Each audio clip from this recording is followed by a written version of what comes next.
原本他是厂里的食堂大厨，收入宽裕，生活过得轻松自在。可当他以为能衣食无忧，娶个貌美如花的媳妇，过上不羞不臊的日子，不慎被同住四合院里德高望重的大爷设计安排养老，被年轻漂亮寡妇榨干他的积蓄，晚年还被继子折腾个半死，最后冻死在桥洞下。只因原主为人善良仗义，却口无遮拦，名副其实的憨憨。就在大家都为他悲惨的人生叹息时，生活在21世纪的何宇遭遇车祸，再次醒来，他发现自己来到情满四合院的世界，而且自己正好就是那位食堂大厨。还好他重生的时间线比较早。哎，快点快点，跑慢了可就抢不到饭吃了。哎，你说今天吃什么呀？还能是什么？每天都是老几样。瞧你这话说的，吃这些还不满足？这可是和师傅做的，那叫一个地道。那是，咱们轧钢厂5个食堂，为啥就3号食堂这么多人？还不是因为和师傅手艺好。3号食堂已排满工人，何宇柱安排刘兰他们去打饭，他是掌勺师傅，只负责炒菜、洗菜、切菜、打菜，这些活都不归他管。他则拿起桌子上的茶缸子喝了几口水，而且有些愣神，可能是刚刚穿越到这个年代还没有适应，也可能是对未来的生活充满了憧憬。何师傅在休息啊？有事吗？按理说食堂主任可是他的顶头上司，掌管轧钢厂5个食堂，可奈何他现在的厨艺太牛，一些招待都得他出手，所以食堂主任对他很客气，当个宝一样。厂长那边要招待娄董事，你这边炒一桌拿手的菜吧。何宇柱点了点头。自从他穿越到这个世界后，招待的活基本上都落在他身上，因为他穿越当天系统就出现了，短短的时间，通过系统学习，他的厨艺升到了5级。马华切菜。哎，来了，师傅。回话的是一个大小伙子，这是何宇柱在轧钢厂的徒弟。师傅，现在你的厨艺比大酒店的厨师还要高。何宇柱笑了笑，不说话。不一会，何宇柱便把厂长的招待餐做好了。师傅，你先吃饭，这些我来收拾。何宇柱也莫客气，坐下来开始吃饭。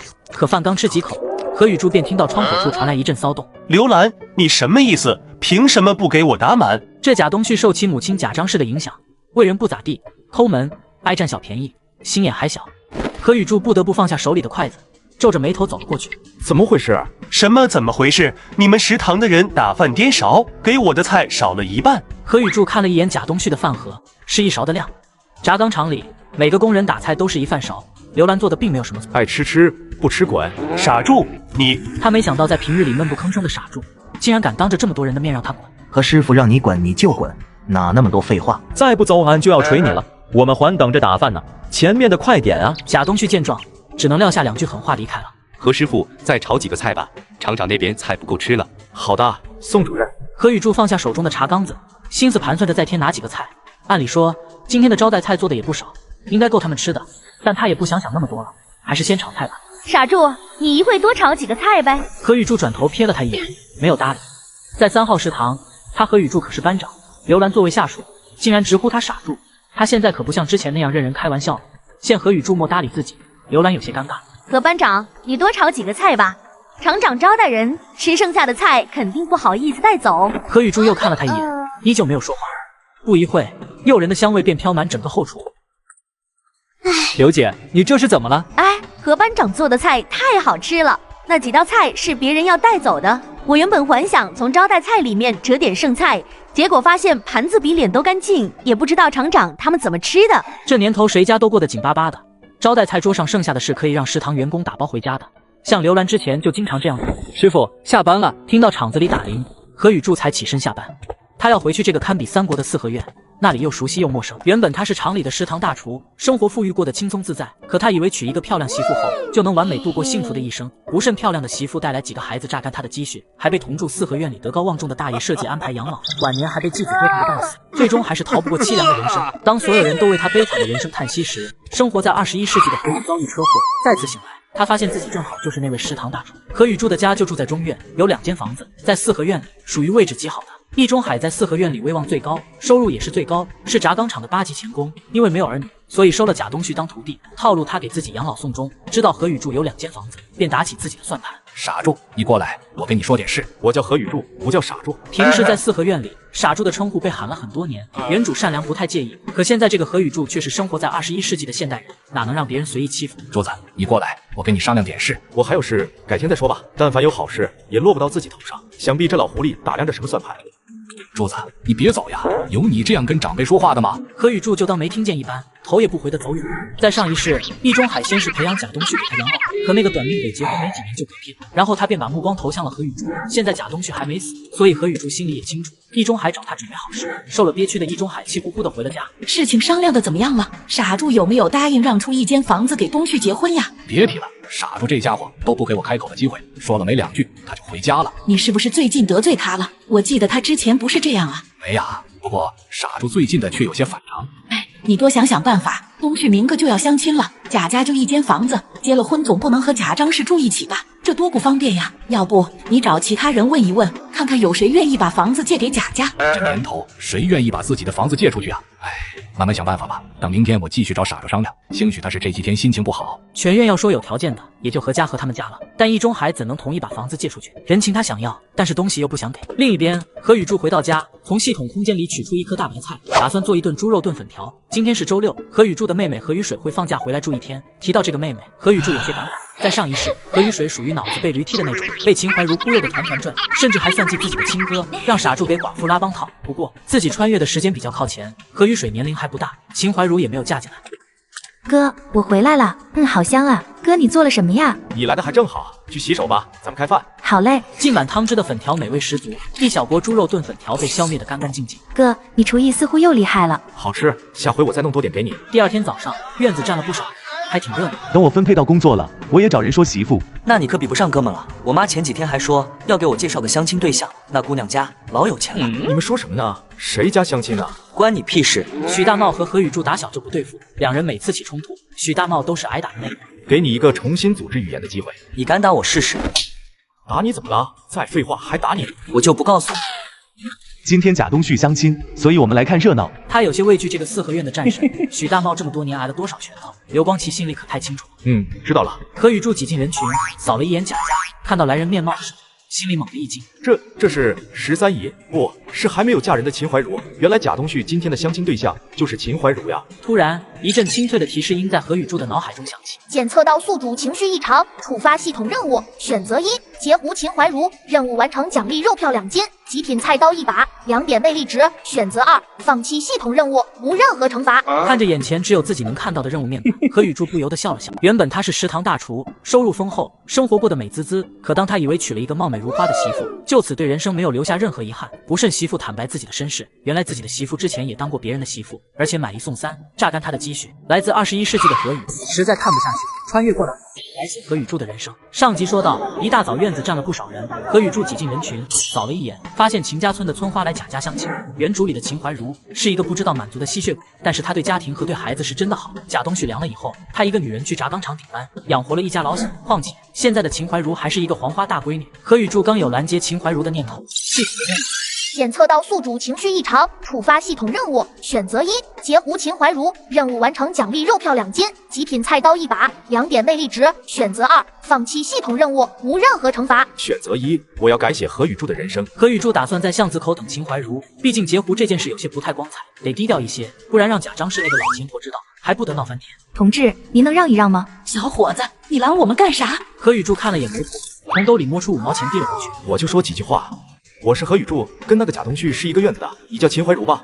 是的。我跟你讲呀，你跟谁相亲都不能跟这个贾东旭啊！我们院里随便拎出来一个小伙子，都比他强。贾东旭就是一学徒，连个正式工都不是，1个月18块5毛钱，还得养一个老娘。你嫁过去能过上好日子吗？秦怀茹一愣，抬起头，有些茫然地看向何雨柱。这个贾东旭就是个妈宝男，他妈让他往东，他就不敢往西，而且他那个老娘懒得一批，整天吃饱了睡，睡醒了吃，整个4合院数他最胖。再说了，贾家就一间房，你要是跟他结了婚，得和他那个老娘住一起，以后有了孩子，一间房可挤扁了。秦怀茹听完这些，当场就急了。神，这跟你说的不一样呀！再让这小子说下去，这是得黄呀！你这小伙子怎么能胡说呢？那个贾家条件可……话说到一半，媒婆的声音突然停住了。只见何雨柱掏出1块钱，放在了媒婆面前。神子，你让我把话说完。我实话说吧，我相中秦怀茹了。什么？秦怀茹在秦家庄可是当之无愧的一枝花，村里看上她的男人可不少。但秦怀茹一心想嫁到城里，所以才拖到现在还没嫁人。见两人都有些警惕，何雨柱又拿出1块钱递给媒婆。神子，你是媒婆，给谁说不是说啊？这是定金，我跟秦怀如要事成了，我再给你10块钱。媒婆的眼睛都看直了，给贾家说媒，只给他3块钱。想了想，媒婆还是选择拿钱闭嘴。自我介绍一下，我叫何雨柱，是轧钢厂3号食堂的掌勺师傅，1个月37块5，家里2间房，条件比贾东旭强多了。我如果没猜错的话，贾家给你的彩礼应该不超过10块钱吧？你都知道。我给你50。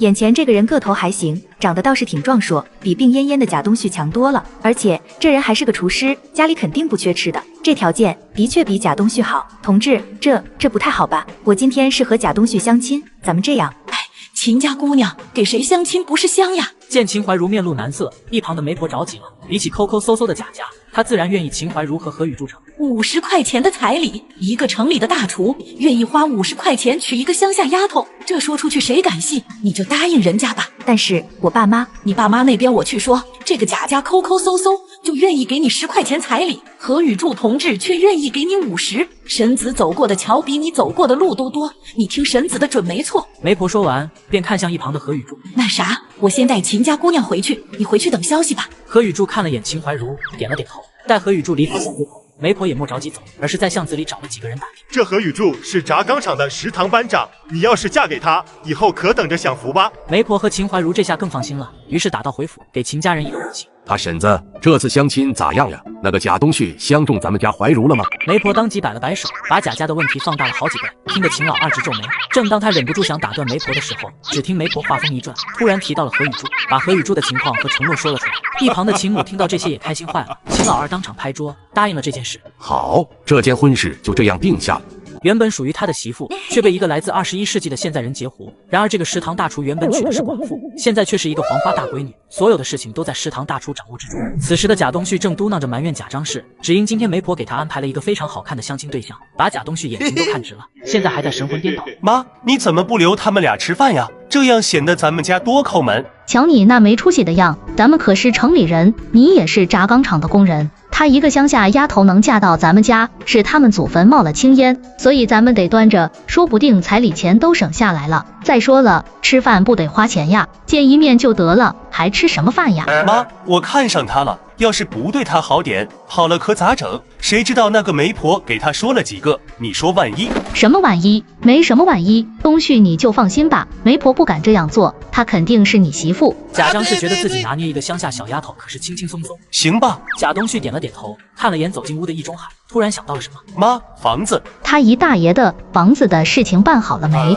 这可是你答应东旭的。易中海一愣，然后摇了摇头。这咋回事呀？东旭这马上就要结婚了，房子的事情怎么还没整好呀？我这2天找傻住了，可这家伙也不知道是不是吃错药了，根本就不给我开口的机会。我看让东旭自己去说吧。昨天他还在食堂骂我俩现在不对付。易中海又看向了贾张氏，我就更不行了，之前骂过和雨水那个赔钱货，这个该死的傻柱，让他腾个房子出来，怎么这么麻烦？贾张氏这话说的理所当然，仿佛别人就应该这样。贾东旭今天已经相亲了，不出意外的话，用不了几天就结婚，房子的事情必须快点解决。易中海也越来越急了。这样吧，贾家嫂子，你先给我拿5块钱，我去找婶子商量，直接要房子，那小子肯定不给。咱们换个方法，租他的房子，先把房子租过来结婚，等住久了，我就不信傻柱还能把你们赶走。易中海的算盘打得很好，反正何雨水平时也不怎么在家，花钱租房傻柱肯定乐意。等贾东旭结了婚，生了娃，就可以说家里没钱，房租以后再说。时间久了，这房子自然而然就是贾家的。计划虽好，但贾张氏不乐意，他平时就是抠抠搜搜的，岂会出钱租房？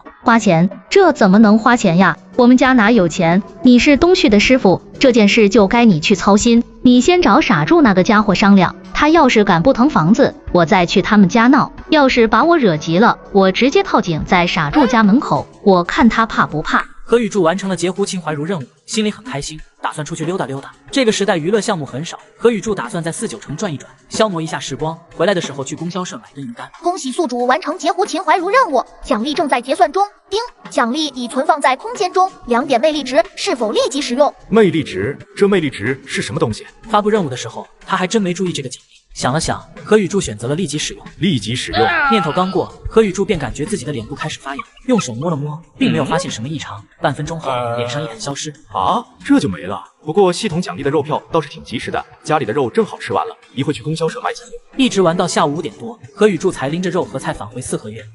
你是傻柱？我不是傻柱啊，那你是谁呀？我是何雨柱，三大爷以后喊我名字。你小子什么时候变样了？怎么变俊俏了？变俊俏了？难道是魅力值的作用？经得洗头了，所以看着顺眼了。说完也不管严不贵的震惊，自顾自的回家了。第一时间跑到了镜子面前。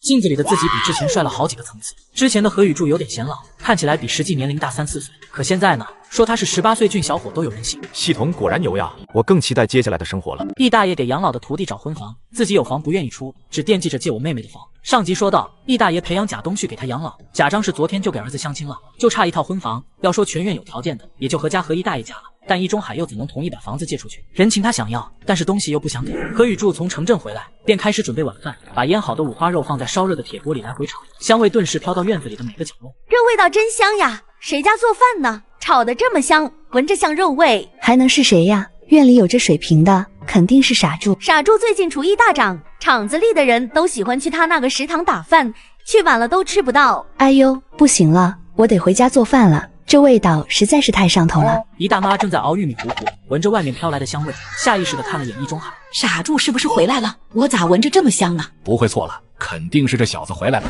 跑出去1天了，可算回来了。你先在家做饭，我去找傻柱商量一下租房子的事情。易中海心想，顺利的话，不仅可以谈下房子的事，说不定还能在傻柱家里蹭口饭吃。谁呀？傻柱，是我，你大爷。不好意思，家里没人。何雨柱敷衍的回了一句，继续做饭。又是那易中海，肯定没好事，但凡有点好事，都去贾家了。这小子什么时候变得这么难缠？易中海见屋里有人，选择直接推门走了进来。你这不在家吗？我找你商量个事。啥事啊？东旭不是要结婚了吗？他们家就1间房，家里还有个老娘，结了婚，连行夫妻之事不麻烦，所以我来找你商量商量，能不能把那间小屋子租给他们？易中海没提借房子，而是打算温水煮青蛙。最近何雨柱对他的态度很冷淡，如果上来就说借房子，对方极有可能会拒绝，所以他挑明是租房子，先把房子占了再说。但如今的何雨柱不同以前，他明白对方葫芦里卖的是什么药，所以打算见招拆招。租房子呀？那可以啊。易中海见奸计得逞，咧嘴笑了笑。房租呢？1个月给你。房租1个月20块钱，1年240块钱，合同半年1000。现在交钱，我晚上就让雨水回学校住。没等易中海把话说完，何雨柱便甩出了价格。啊，傻柱，我跟你说正事呢，你别胡闹。贾东旭现在是学徒，1个月工资才10几块钱，全部搭上也不够呀。说谁傻柱呢？柱子，你别胡闹。易中海原本笑呵呵的脸顿时垮了，强压着心里的不悦。谁跟你胡闹了？1个月20，少1分钱都不租。谁来了都这个价，租得起就来，租不起就让他老老实实的在家待着。娶媳妇，就他那样还娶媳妇？先转正再说吧。何雨柱很清楚，秦怀茹已经被他给截胡了，贾东旭还结个屁啊！就他那病恹恹的模样，谁知道能活几年？柱子，你怎么这么没爱心？咱们都是一个院的，互帮互助是应该的。贾家现在这么困难，你帮一把能怎么样？贾家困难？我家困难的时候怎么没见你搭把手呀？当年我爹跑路，我跟雨水没饭吃的时候，也没见你帮忙啊。贾家困难关我屁事？我自己都吃不起饭了，哪管得了这么多？房租20块钱，少1分都不行。姨大爷，你有爱心，你1个月工资90多，拿出20块钱给贾东旭交房租，没问题吧？易中海被对得老脸通红，左手颤抖的指着炉子上的红烧肉，气的话都说不出来了。睁眼说瞎话呀！你这是睁眼说瞎话呀！炖了这么多红烧肉，你跟我说饭都吃不起了，真当我眼瞎呀？啥？刚才没听清，再说一遍。见何雨柱这般戏弄自己，易中海丢下2句狠话，便气呼呼的走了出去。正巧碰到何雨水回来。哥，姨大爷这是怎么了？我看他绷着脸从咱家走出去的。没事，可能是他更年期来的。你回来的正是时候，刚煮好的红烧肉，快来尝尝。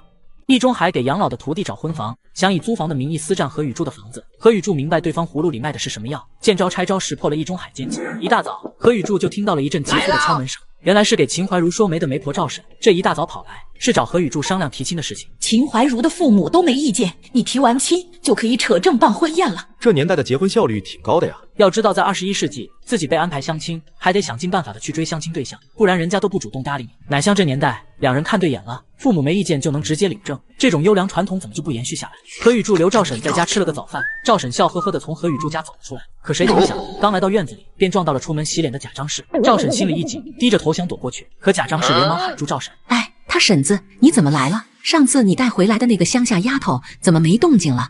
这都过去2、3天了。秦怀茹的这种懈怠让贾张氏心里很不爽，心里还盘算着把彩礼钱扣一半，让他见识见识城里人可不是那么好高攀的。看着眼前的贾张氏，赵婶尴尬的抿了抿嘴唇，他办的这件事的确有些不地道，可谁让那个何雨柱加钱了呀？而且是加了很多钱。贾家嫂子，我今天来就是通知你，秦怀茹没看上你们家东旭，不想嫁了。啥？秦怀茹没看上东旭？贾张氏怀疑自己的耳朵听错了，他原本以为这件事已经敲定下来，甚至想好了以后怎么调教这个儿媳妇了，可没想到秦怀茹不嫁了。凭啥呀？他秦怀茹都和我们家东旭见面了，说不同意就不同意，不行，我不答应。秦怀茹的事情，贾张氏已经答应过贾东旭了。要是秦怀茹不嫁了，贾东旭肯定要闹。他看得出来，自家儿子这几天茶不思饭不想的，就是为了这个秦怀茹。听到贾张氏在院子里大喊大叫，院里的众人也跑出来看热闹。贾张氏见院里的人都出来了，更加气张，拦住媒婆的去路，想让院里的人评理。被吵醒的贾东旭也从屋里走了出来。妈，一大早的你喊什么呀？都把我吵醒了。东旭呀，你快来看看，你媳妇没了，她悔婚了。什么？秦怀茹不嫁了？不可能！这个赵婶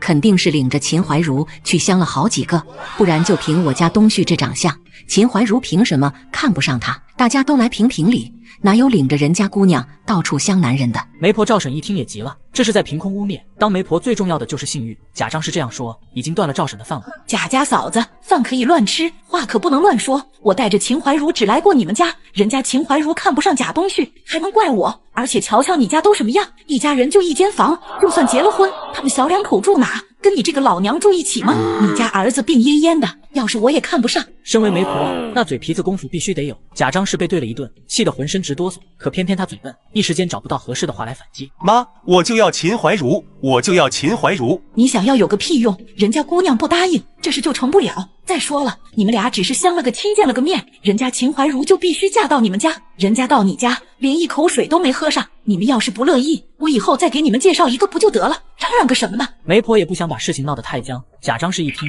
眼珠子滴溜溜的转了转。你要是再给介绍，媒婆费少一半。行行行，本身就没多少钱。赵婶敷衍的回了一句，心里却盘算着这贾张氏忒抠门，忒能算计。等这件事结束后，就再也不和贾家有来往了。可贾张氏同意了，贾东旭不愿意。本来看似要成的媳妇没了。妈，你不能答应呀！我就要娶秦怀茹，除了秦怀茹，我谁也不要。东旭，你别犯傻，姑娘多的是，那秦怀茹还是个乡下丫头，配不上咱家。改天让你赵婶给你安排个城里姑娘，有工作的，小两口都能赚钱，日子过得肯定好。条件好的城里姑娘能看上他们家？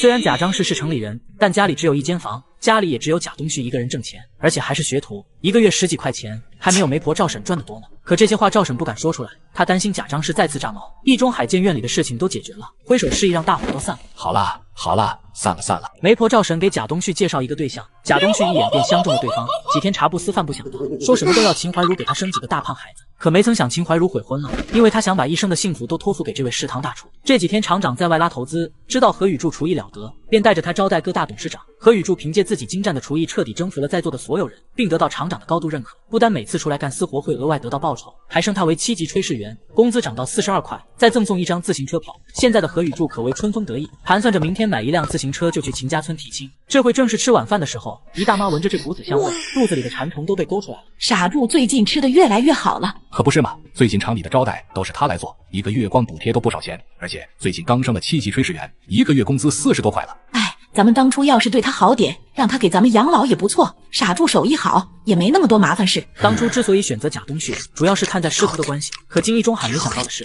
这个贾东旭笨的一批，他一个8级钳工，手把手的来带他。可现在连转正都没做到，而且家里还有个不讲理的贾张氏。每每想到这，易中海都有些后悔。要不你以后多和傻柱亲近亲近，他家里没老人，你帮忙给他说个媳妇，他肯定就和咱们亲近了。东旭这会还没结婚呢，我要是给傻柱说媳妇，他们家能乐意？别到时候傻柱的关系没亲近，贾家又和咱们闹矛盾了。哎，也是。另外一边，正在往嘴里塞窝头的贾张氏突然一顿，好香，这是肉的香味，肯定是傻柱这个遭天谴的在家吃好吃的，也不知道给咱们家送一点，真是没良心。就是这家伙不仅自己吃好吃的，食堂有人颠勺他也不管。前几天我找他们理论，傻柱还让我滚，真不是个东西。啥？还有这回事？凭什么颠勺？明天我就去你们厂子里闹，让这个傻柱负责任，最好把他开除。妈，你找领导也没用，还是想想怎么给我说个媳妇吧。我要是结了婚，早点给你生个大孙子，咱们贾家也有后了。你放心，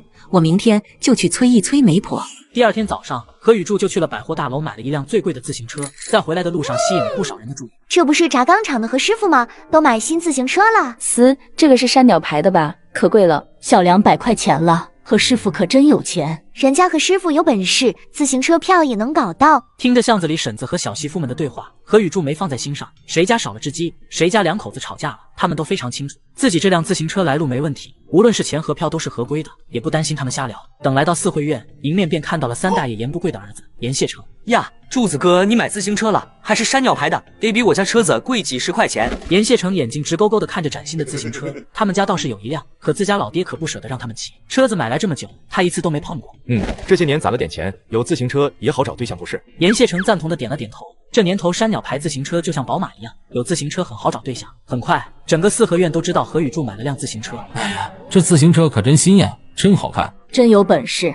你还没结婚就买大件呀？等你找到对象，自行车都旧了。你管别人有没有对象干啥？柱子，等我儿子结婚，你这自行车可得借我用用。一堆人围着自行车叽叽喳喳的说个不停，易中海、贾东旭和贾张氏也围了上来。这傻柱竟然买自行车了，他哪来的票呀？有什么了不起的？等以后你转正了，老娘给你也买一辆。何雨柱等他们看的差不多了，便把自行车推到了屋里，前脚刚进家门，后脚一大爷易中海便跟着走了进来。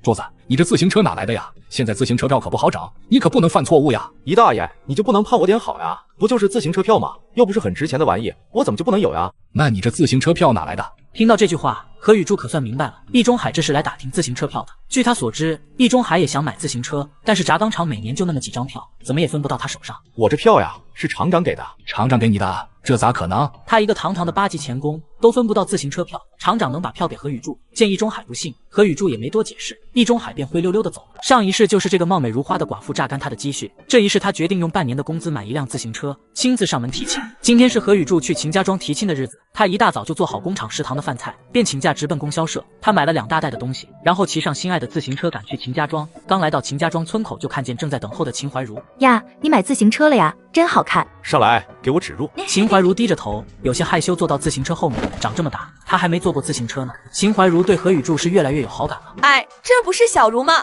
你们这是？二婶子，这是我对象，他叫何雨柱，今天来我家提亲的。何雨柱笑着给村民们点点头，他想给秦怀茹撑场面，故意骑去人多的地方，惹得村民们个个都羡慕嫉妒不已。不久，他们就到了，就是这里。你们是大家族啊！幸好我准备的华子够多，不然都不够分。在一堆人的簇拥下，他们进了家门。现在的何雨柱也算见过大世面，所以一点都尴尬，反而觉得很有优越感。家里也没大人，我也不清楚该买什么，就随便买了点。秦怀茹和她妈妈赶紧接过东西，放在桌子上，然后打开看了看，眼珠子差点就掉下来。20-30斤的猪肉，还有几瓶名贵的酒和几条华子，一些点心、糖果。村里从没有哪家上门提亲买这么多东西的。这太多了吧？我也就看着买了点，也不贵，才花了40多块。当时的40多块是一笔大钱，普通的农户1年都不一定赚得到，所以屋里的人都愣住了。看着众人的反应，何雨柱笑着塞给秦怀茹母亲一个装着50元的红包。婶子，感谢你和我叔的支持，这是彩礼，您老收好。好。我们家柱子是城里人，而且是厂里有名的大厨，工作稳定，1个月赚的钱比我们1年都多，家里还有2间房呢。听到这，在场的亲戚们都羡慕地看着秦怀茹一家，个个笑容都挤满了脸，然后拉着何雨柱上桌吃饭。可能是高兴过了头，何雨柱喝得有点小醉，然后在秦怀茹家睡着了。醒来后已经是第2天了。爸妈，怀茹就交给我了，我们俩就去扯证，等改天选了好日子，在办酒席时再来接你们去。你昨天让我们家长大脸了，怀茹跟着你肯定吃不了苦。他们告别父母后，就直奔民政局，带着单位开的证明。很快结婚证就到手了。在回来的途中，何雨柱还给秦怀茹买了几件新衣服。秦怀茹心里乐开了花，更是死心塌地跟着这个男人了。丁，买，任务完成，奖励现金50元，肉票、粮票各20斤。太好了，刚花出去的钱又回来了。他们一路上有说有笑，很快就回到四合院。但进去前，何雨柱和秦怀茹简单叮嘱了一些事情。何雨柱心里知道大院里将会避免不了一次大战，但他有信心去应对，而且不会让秦怀茹受牵连。柱子，你买这么多东西，是不是有什么好事啊？三大爷看着何雨柱车头挂着这么多东西，随口一问，但这正中何雨柱的心思，他可以借机和院子里的人宣布他和秦怀茹结婚了。三大爷，你说的还真准，我就是要结婚了。啥？你有媳妇了？谁家姑娘呀？话音刚落，秦怀茹低着头走了进来。三大爷好。严不贵觉得这个人有点眼熟，凑上前看了看。这是你媳妇？肯定是啊，不然还能是谁的媳妇？这不是和贾东旭相亲的那位吗？怎么现在就成了何雨柱的媳妇了？严不贵此时整个人都愣住了，见严不贵已经拉了，何雨柱笑着摇了摇头，领着秦怀茹往家走去。不一会儿，做好饭的三大妈来院里找人，看着正发呆的严不贵。当家的，你在干嘛呢？回家吃饭了？还吃个屁！院里要出大事了，要出大事了！院里大爷看见何雨柱带回来的媳妇，整个人都愣妈了。三大妈拍了拍肩膀，他就嚷嚷起来：还吃个屁！院里要出大事了，要出大事了！院子里的人听到三大爷两口子激动的声音，也都跑出来看热闹。站在他们旁边听了两句，众人两眼放光。这时下班回来的许大茂走了过来，看到何雨柱和秦怀茹两个人站在一起，而且还靠得那么近。傻柱，你和他是怎么回事呀？他不是贾东旭的相亲对象吗？喊谁傻柱呢？傻柱是你爹啊！你就在这喊，这是我媳妇，我俩已经扯正了。媳妇，你回屋收拾东西。秦怀茹还没开始走，贾张氏骂骂咧咧就走出来了。许大茂，你干啥呢？吃饱了撑着你在院里喊。贾张氏刚骂到一半，就看到秦怀茹了。哎，你不是上次和我家儿子相亲的乡下丫头吗？不是没相中我儿子吗？今天怎么跑来了呀？贾张氏看了眼拎着包袱的秦怀茹，以为秦怀茹被家里人赶出来了，所以更端起了架子。哟，这是被人赶出来了，我看你怪可怜，现在想进我们贾家也不是不可以，但是彩礼1分都没有，酒席也不办了。你和东旭明天去扯了证，踏踏实实过日子。贾张氏这一嗓门把全院的人都给惊动了，全部人都往这里挤，跑得最快的是贾东旭。当然，我也不会找你要嫁妆，毕竟我们贾家最讲理了。就是我们家最讲理了。听到这，秦怀茹庆幸当初选了何雨柱，何雨柱果然没有骗自己，这个贾张是毫不讲理，贾东旭也是典型的妈宝男。你误会了，我不是来找贾东旭的，我已经结婚了。好你个秦怀茹，竟然敢背着我家东旭偷人！何雨柱不想秦怀茹难堪，觉得是时候当众宣告他们的婚事，于是直接拉起秦怀茹的手。我先声明一下，秦怀茹是我的媳妇，我们已经领证了，跟贾家可没一丁点关系。这句话直接把院里的人都炸懵了。啥情况？前几天和秦怀茹相亲的不是贾东旭吗？何雨柱把贾东旭的媳妇截胡了。什么媳妇？两人也就见了个面，顶多算相亲对象，那也不成呀，这贾家能愿意？肯定不乐意啊！我说何雨柱最近怎么又是买自行车，又是买物资，感情背地里已经和秦怀茹谈上了。何雨柱，秦怀茹是我的相亲的对象，你怎么能这样？相亲对象又怎样？秦怀茹没看上你，她看上我了。结婚就是讲究你情我愿，有问题吗？贾东旭气得说不出话，觉得天都塌了，他再也控制不住，于是生气地举起了拳头。他想给何雨柱点名色看看，但他的拳头还没有挥出去，自己就先挨了一巴掌。还敢跟我动手？我凭本事娶的媳妇，跟你有毛关系？还找我麻烦？信不信我抽死你？贾张氏见宝贝儿子被打，原地炸毛了，挥舞着2个胳膊冲了上去，想挠何雨柱。你个遭天杀的，抢我儿媳妇，还打我儿子，我今天和你拼了！何雨柱自从有了系统的支持，他力大无比，一个人都能控制住贾东旭和他妈2个人。我再说最后一遍，秦怀茹是我媳妇，跟你们贾家没一点关系。你以后要是再敢胡说，我可就不客气了。贾张氏见自己不是何雨柱的对手，于是躺在地上撒泼，煽动围观的人们指责何雨柱。何雨柱，咱们四合院平平和和这么多年，还从未出现过这么恶劣的事情，你必须给个说法。这件事要是解决不好，会很影响你和贾家的关系。秦怀茹看到这个局面，有些紧张。虽然来之前何雨柱和他交代过会有口角之战，但想不到搞得这么僵硬。何雨柱看出他的不安，于是笑着拍了拍他的脚手，示意别担心。这大妈本想租这小伙的房为自家儿子找媳妇，谁知第2天房东却娶了儿子的相亲对象。当房东带着媳妇回来时，大妈直接躺在地上撒泼，煽动围观的人指责他。哎，怎么回事？你们怎么一个个都向着贾家说话？人家秦怀茹没看上贾东旭，总不能一辈子都不嫁人吧？谁规定相亲就必须结婚？天底下就没这个道理。说完，何雨柱从兜里拿出结婚证，院里果然顿时安静下来，大家都不再说话。好了好了，都散了，都回家做饭了。一说完，何雨柱便拉着秦怀茹朝屋里走去，大家也散了，就留下贾东旭2母子在地上要说什么又说不出什么。贾张氏见大伙都回家了，便站起身领着贾东旭骂骂咧咧的走了。妈，我想要秦怀茹，那个遭天谴的何雨柱竟然截我胡。呸！瞧你那没出息的样，不就是一个乡下丫头吗？母亲答应你，何雨柱的好日子到头了，不信你接下来你看好了。晚上，何雨柱家就传来了敲门声，秦怀茹迷迷糊糊的去开门。当家的，你这是去哪里呀？没干啥，就是咱家的自行车被人偷了。这自行车小200块钱了，这让人偷了，可咋整呀？急什么？我已经找到自行车了，先补一觉，明天去报警。秦怀茹刚来到城里，也不知道城里人是怎么处理事情的，便随何雨柱去睡觉了。第2天一大早，何雨柱便起床出了门，直奔派出所。回到四合院，天色还有点发蒙，院里其他人还在睡觉，于是他气沉丹田：出大事了！出大事了，咱院里遭小偷了，我的自行车被人偷了。三大爷，我自行车被人偷走了。整个四合院只有2辆自行车，一辆就是三大爷严不贵的，一辆是何宇柱的。听到这，三大爷便急忙跑回屋里看他的自行车，看到自己自行车还在，便松了一口气。柱子，咋回事呀？我晚上可是把大门关好的。既然外面的人进不来，那肯定是院里人偷的。咱院里这么多年就没丢过东西，必须把贼抓出来。对，必须把贼揪出来。何宇柱自行车刚买的，这贼还真会挑东西。严不贵自己也有自行车，不把贼揪出来，他心里不踏实。喵咪的，谁偷的自己承认，不然我就去派出所报警。真是气死我了，这可是我新买的自行车。看到何宇柱气急败坏的样子，躲在人群里的贾张氏不由得窃喜。舒坦，真舒坦，昨天受的委屈都值了。贾张氏，你笑个屁呀！我自行车被偷了，你呲着牙笑什么呢？小畜生，你血口喷人，你自行车丢了活该，你缺德事干多了，你遭报应了。何宇柱，你特么凭什么污蔑我妈？你自行车丢了也不能乱咬人呀！信不信我去派出所告你污蔑？易中海担心徒弟与何宇柱争吵被打，连忙站出来。吵什么吵？吵架就能解决问题吗？昨晚大门是关上的，外面的人除非翻墙进来，不然进不了咱院子。咱们先在院里找一找，说不定是有人和柱子闹着玩呢。说完，易中海分配好院子里的人，分头在院里寻找。就在这时，2名穿着制服的叔叔走进了四合院。同志你好，请问何宇柱是这个院子的吗？是这个院子的。何宇柱同志，你的自行车找到了。感谢，叔叔同志，你们太厉害了。多亏你提供的线索，我们才能抓住这个拆解自行车赚钱的惯犯。叔叔同志，偷自行车的是谁呀？你是院里的管事大爷。对，我是院里的一大爷。你们把院里的人都喊出来了。这个点大家伙都在家，易中海很快便把四合院里的人都喊了出来。刘海中在院里点人，发现缺了一个。哎，贾张氏去哪了？刚才还看到他了。贾东旭疑惑地回到自己家，一眼便看到了贾张氏。妈，怎么不吱声呀？全院的人都集合了，你在家里不出来，他们还以为自行车是咱们偷的呢。我肚子疼，就不出去了。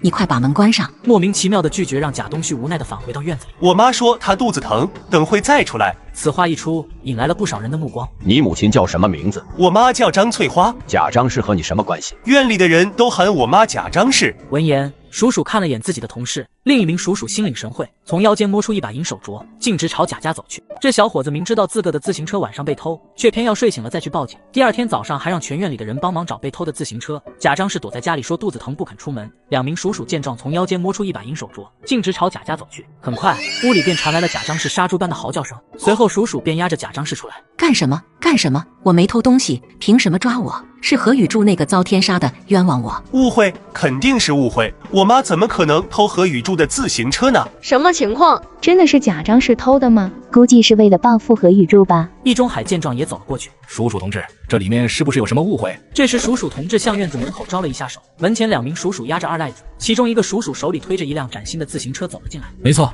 就是这个老太婆，昨晚就是她把自行车卖给我的，我就一修车的，哪里知道这辆自行车是偷来的。叔叔同志，你快把我放了吧，把他抓起来。叔叔同志没有搭理他，而是看向何宇柱。何宇柱同志，这辆自行车是不是你的？没错，是我的，这上面还有我名字呢。人证物证俱在，贾张氏涉嫌偷盗他人财物，现依法将其逮捕，把他们2个都带走。二赖子，你真特么不要脸啊！我都被你那啥了，你还把我供出来？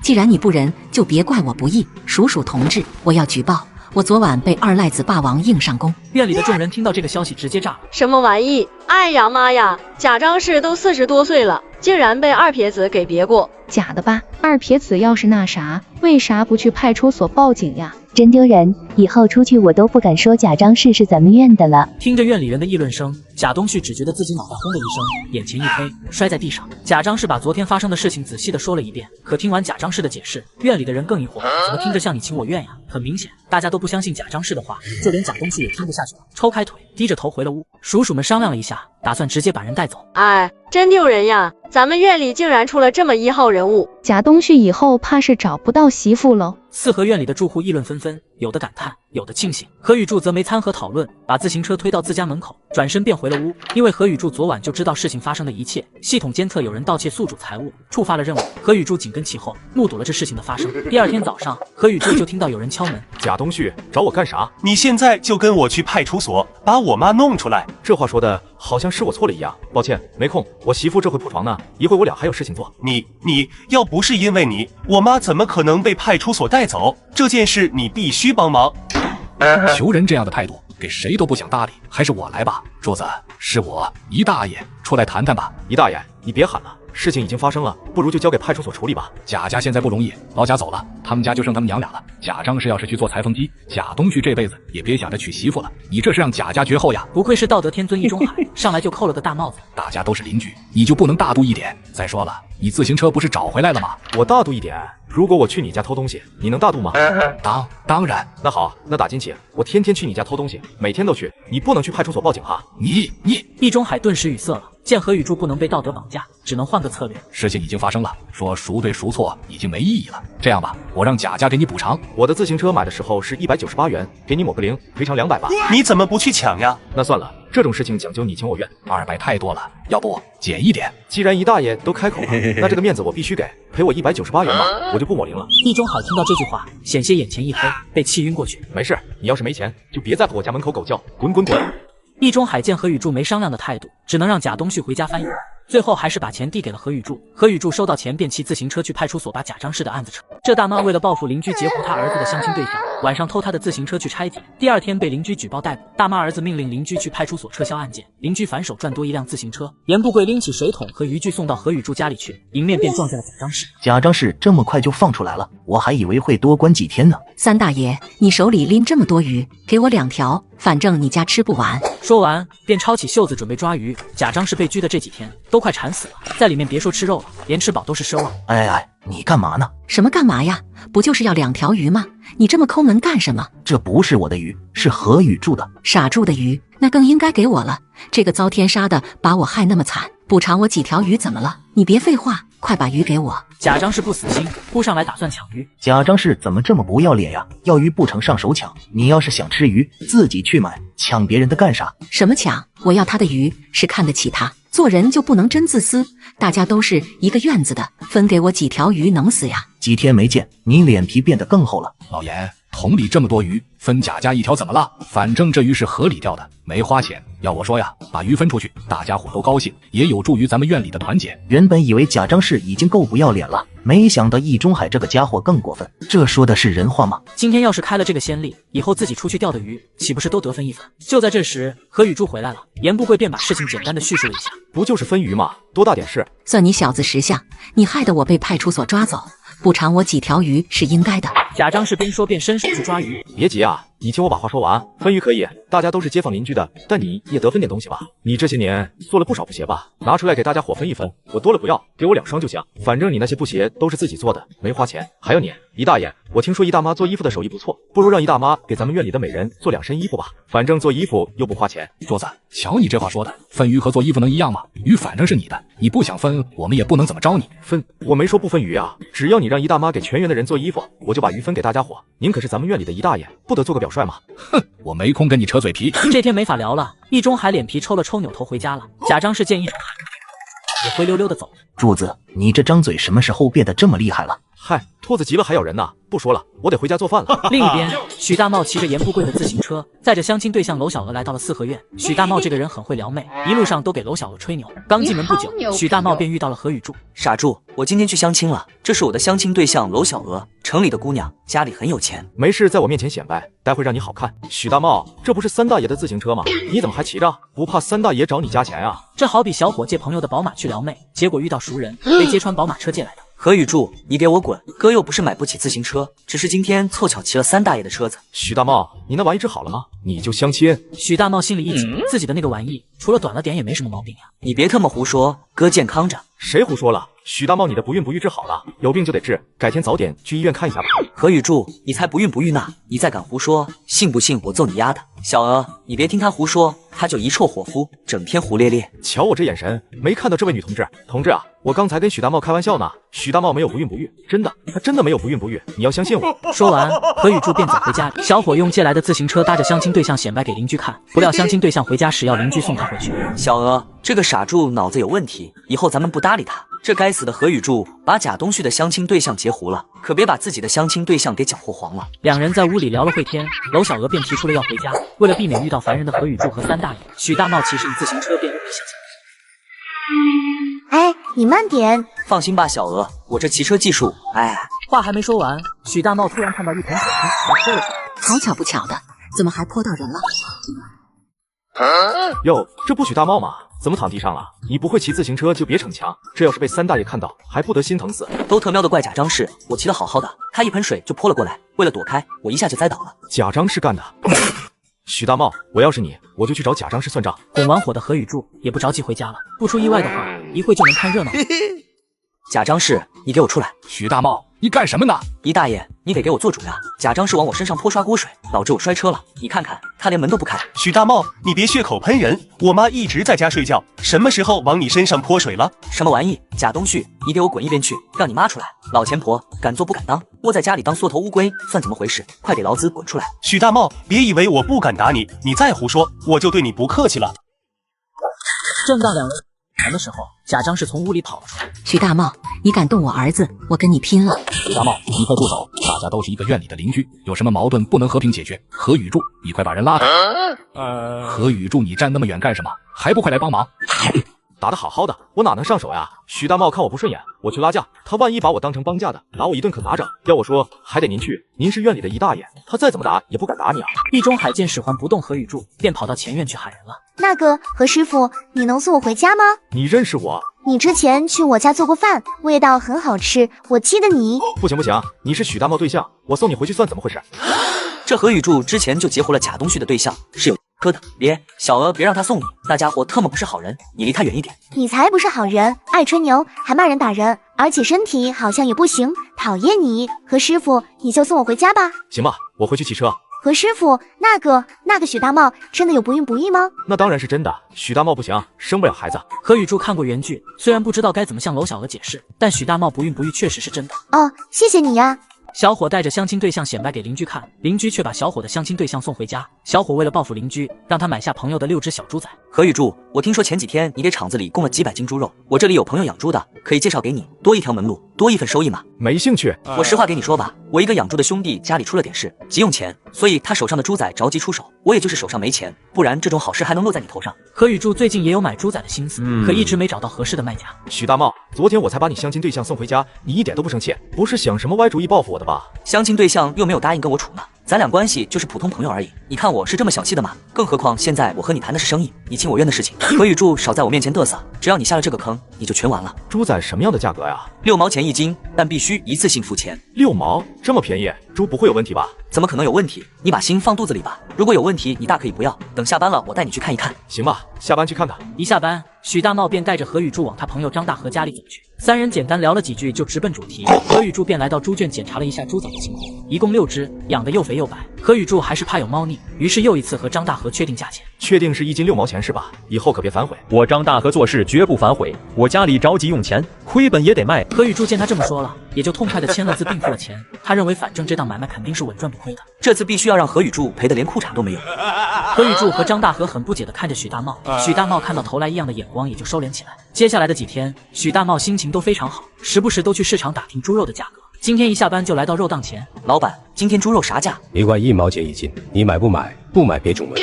1块1毛钱一斤，你特么疯了吧？猪瘟都来了，你还敢涨价？呸！什么东西？猪瘟纯属子虚乌有，官方都已经辟谣了。现在的猪肉价格已经涨上去了，给牢记滚！以后别再让我看到你。特么的，我得到猪瘟的消息竟然是谣言，这不可能！许大茂一想到自己前后后的帮何雨柱联络，到头来却让何雨柱赚了大钱，他是越想越气，恨不得抽自己2巴掌。许大茂，你今天要是不让我狠狠捶一顿，咱俩的事没完。大河兄弟，我说我也是听信了谣言，你信吗？你说呢？顿时杀猪般的惨叫声传遍了整个4合院。咋回事呀？这是什么叫声？没事的，前几天许大茂才介绍牲口猪给我，可能他也养了几头猪吧。何雨柱前几天也听说过猪瘟的谣言，但他心想自己有系统空间，把猪仔收进系统里养，可以隔绝室外的一切病毒，所以不把谣言放在心上。贾张氏自从赔偿何雨柱198块钱之后，现在已经没多少存款。他吃的是一天不如一天，别说猪肉，连鸡蛋都好久没吃了。何雨柱现在发财了，不单是养猪赚钱，还养了很会下蛋的母鸡。你们猜猜一天下了几个？不是4只鸡吗？顶多下4个呗。 8个，足足下了8个鸡蛋。啥玩意？4只鸡下8个鸡蛋，这咋可能？姨大妈，你肯定看花眼了。姨大妈见他们都不信，连说带比划的把事情说了一遍，说了老半天，他们才信了姨大妈的话。何雨柱是不是懂养鸡秘诀呀？1只鸡一天下2个鸡蛋，这不得发财呀？4只鸡一天8个鸡蛋，1年下来可不得了。哎，这不得天天吃鸡蛋呀！院里的大妈们都表示很羡慕。贾张氏听了几个大妈的话后，心里更是气得要炸开了。这个何雨柱究竟是踩了什么狗屎运？一天下俩蛋能是什么好鸡呀？说不定哪天就死了，肯定会死，这鸡不正常。这时大家都没说话，看他们没人认同自己，贾张氏心里突然升起一头，他就灰溜溜的一个人走回家。何雨柱家里能养鸡，我家也行呀。何雨柱能把鸡养好，我怎么就不行了？说不定一天能下3个鸡蛋。贾张氏一想到自己养鸡能把何雨柱压一头，贾张氏便忍不住的笑出了声，便加快脚步回家取钱去鸽子市买老母鸡。喜欢刷剧的小伙何雨遭遇车祸，再次醒来，他发现自己的身份已是轧钢厂的食堂大厨何雨柱。重生后的第一件事便截胡了原本属于这个短命鬼的对象，撒野破骂无果后，他们重新安排相亲对象。贾张氏在媒婆周婶那里待了足足1个下午，加钱后可算筛选出一个满意的。他一回到院子里，故意大声的嚷着：“东旭，明天周婶给你介绍一个城里姑娘，读过书，而且不要彩礼，还陪嫁1辆自行车。人家老娘人脉真广，不要彩礼还陪嫁1辆自行车，我什么时候才能遇到这等好事呀？”我已经看过照片了，人很漂亮，不比某人差。贾张氏朝何家看了一眼，故意提高音量。屋内的贾东旭听了后，心里又激动又紧张，不知道明天的对象是不是和秦怀茹一样漂亮。第二天一大早，院里已经站了很多人，他们都在等贾东旭的相亲对象上门。来啦，来啦！媒婆周婶笑呵呵的走了进来，身边站着一个身穿紫色连衣裙的姑娘。贾家嫂子，我没骗你吧？这姑娘长得俊吧？来，我给你们介绍下，这姑娘叫凤红，今年刚20，还读过初中嘞。像小红这样的姑娘，就算是打着灯笼也不好找呀。眼前这个姑娘虽然没有秦怀茹长得好看，但打扮洋气，气质也很好呀。尤其是那双大眼睛，就像钩子一般把贾东旭给迷住了。哈哈，进屋，咱们进屋聊。贾东旭则还在一旁傻傻的看着，心里已经盘算着什么时候结婚了。东旭，快进屋呀！哎，来了。等他们几人进了屋，院里便热闹起来。哎，这贾东旭还真是烧高香了，这凤红看着真带劲啊。确实带劲，不过总觉得怪怪的。切，你懂个屁！说完，许大茂跺了跺脚，自顾自地说：“我出去溜达溜达。”其余人倒是没人理他，还在低声议论着。这姑娘虽然长得没秦怀茹好看，但长得也很不错。不要彩礼，还陪嫁自行车，哪里有这等好事？我还第一次听说，真是稀奇啊！屋里，贾东旭有些激动地坐在凤红的对面，眼睛时不时地偷看她几眼。反观凤红却很淡定，一副见过大场面的模样。媒婆周婶和贾张氏聊了没几句，便去了院子里，给2人留出单独聊天的空间。贾东旭你好，我叫凤红，之前在亲戚店里帮忙的。凤红直接伸出了自己的右手，面对突如其来的主动，贾东旭反而有些紧张，有些局促地和凤红握了握手。东旭，你觉得我咋样？啊，我贾东旭吓了一跳，他想不到凤红这么主动，于是紧张地把手抽回来。东旭，你看不上我吗？看得上。你要是看上我了，咱俩找时间就去扯证，然后我早点给你生个孩子。孩子？贾东旭听了后，心里顿时乐开了花，他觉得自己可能会超过何雨柱。东旭，你觉得凤红咋样？妈，我觉得凤红不错。周婶点了点头，然后看了眼凤红。凤红明白了周婶的意思。婶子，我也看上东旭了，我爸妈现在在外地，不如我先跟东旭把证扯了，简简单单办场酒席就行了。那彩礼？我相中东旭了，彩礼就不要了，我还有辆自行车，等结婚后就带回来。洽谈结果每个人都很满意，坐着聊了会天，周婶便带着凤红离开了。等走出4合院来到巷子里，凤红从兜里摸出2块钱塞到周婶的兜里。婶，这钱你拿着，我的事你可得把住嘴呀。凤红，你就放心吧，咱们俩虽然不是亲戚，但我看你第一眼就觉得有缘分。胡同里的那点事要烂在肚子里，打死也不能往外说。等你和贾东旭结了婚，就老老实实过日子。巷子里，许大茂这边正在巷子口蹲着呢，他打算效仿何雨柱，跟这个凤红搭上话。正想着呢，媒婆周婶和凤红从巷子里走出来。哎，那个媒婆婶。话刚说一半，许大茂突然听到了一阵急促的铃声。许大茂，你瞎啊！小心老子撞死你！何雨柱，你想干嘛？我想干嘛？许大茂，你想干啥？你是公安呀，你管我想干啥？瞧许大茂这副嘴硬的模样，何雨柱忍不住笑了笑。哎，许大茂，听我一句劝，这女人你把握不住。你这话什么意思？我听不懂。何雨柱也懒得跟他多说什么，蹬着自行车便离开了。许大茂在后面小声呸了一句，然后才想起来自己的正事，可抬眼望去，哪里还有周婶和凤红的身影？许大茂见截胡计划失败，他只好扭头回家了。21世纪的小伙正刷剧时遭遇了车祸，重生到情满4合院里变成了何雨柱，截胡了原著中邻居小伙的老婆，也搅黄了其他小伙的相亲对象。自从截胡计划失败，加上这段时间和何雨柱的种种事情联系一起，许大茂对何雨柱更是怀恨在心。他决定好好收拾下何雨柱，从家里翻出50块钱塞兜里，许大茂便直奔街溜子的聚集地。铁头哥，我想托您办点事，我是许大茂，轧钢厂的。我听朋友说铁头哥本事大，能铲事。你谁呀？规矩懂吗？许大茂笑着从兜里摸出50块钱，双手递了过去。也不是什么大事，就是收拾个破厨子，教训一顿就行。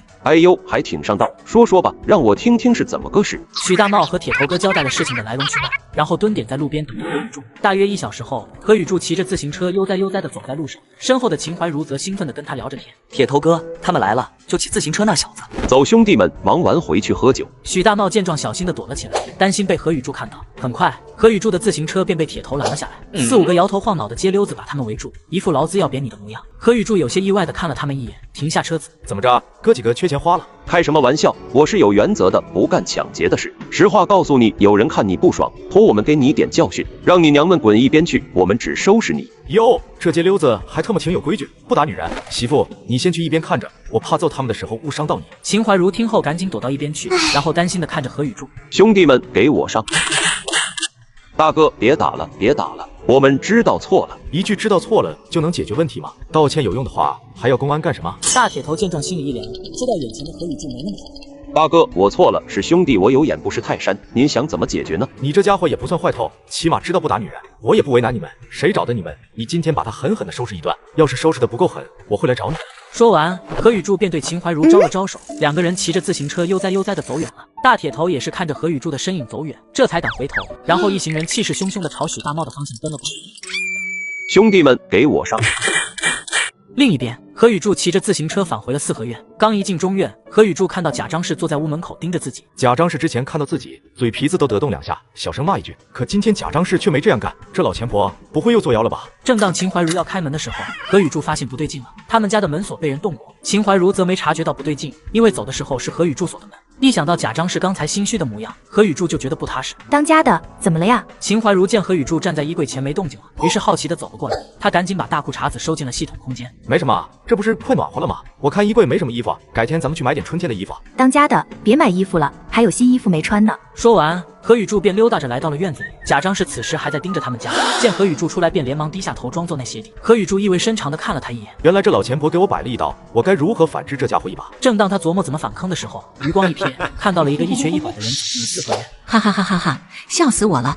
这遭天杀的许大茂今天遭报应了，快来看呀，都快来看呀！许大茂让人打得老惨了。贾张氏这2嗓子喊出去，把院里的人都给喊出来了。许大茂，你这是咋了？没事，二大爷，我就是摔了一下。要不你去医院看看吧，你头都摔破了。许大茂扭头看了易中海一眼，没说话。他现在不想听什么关心的话，只想早点回家。这被人当猴看的感觉是真难受呀。这许大茂今天竟然无视我，我可是院里的一大爷。这何雨柱平时不听话就算了，现在连许大茂也敢这样了。易中海眉毛皱了皱，刚想开口说什么，却突然感觉自己肩膀被拍了一下，扭头看去，竟然是何雨柱。易中海下意识地拍开了何雨柱的手，这小子真是没大没小，自己可是他长辈，怎么能拍自己肩膀？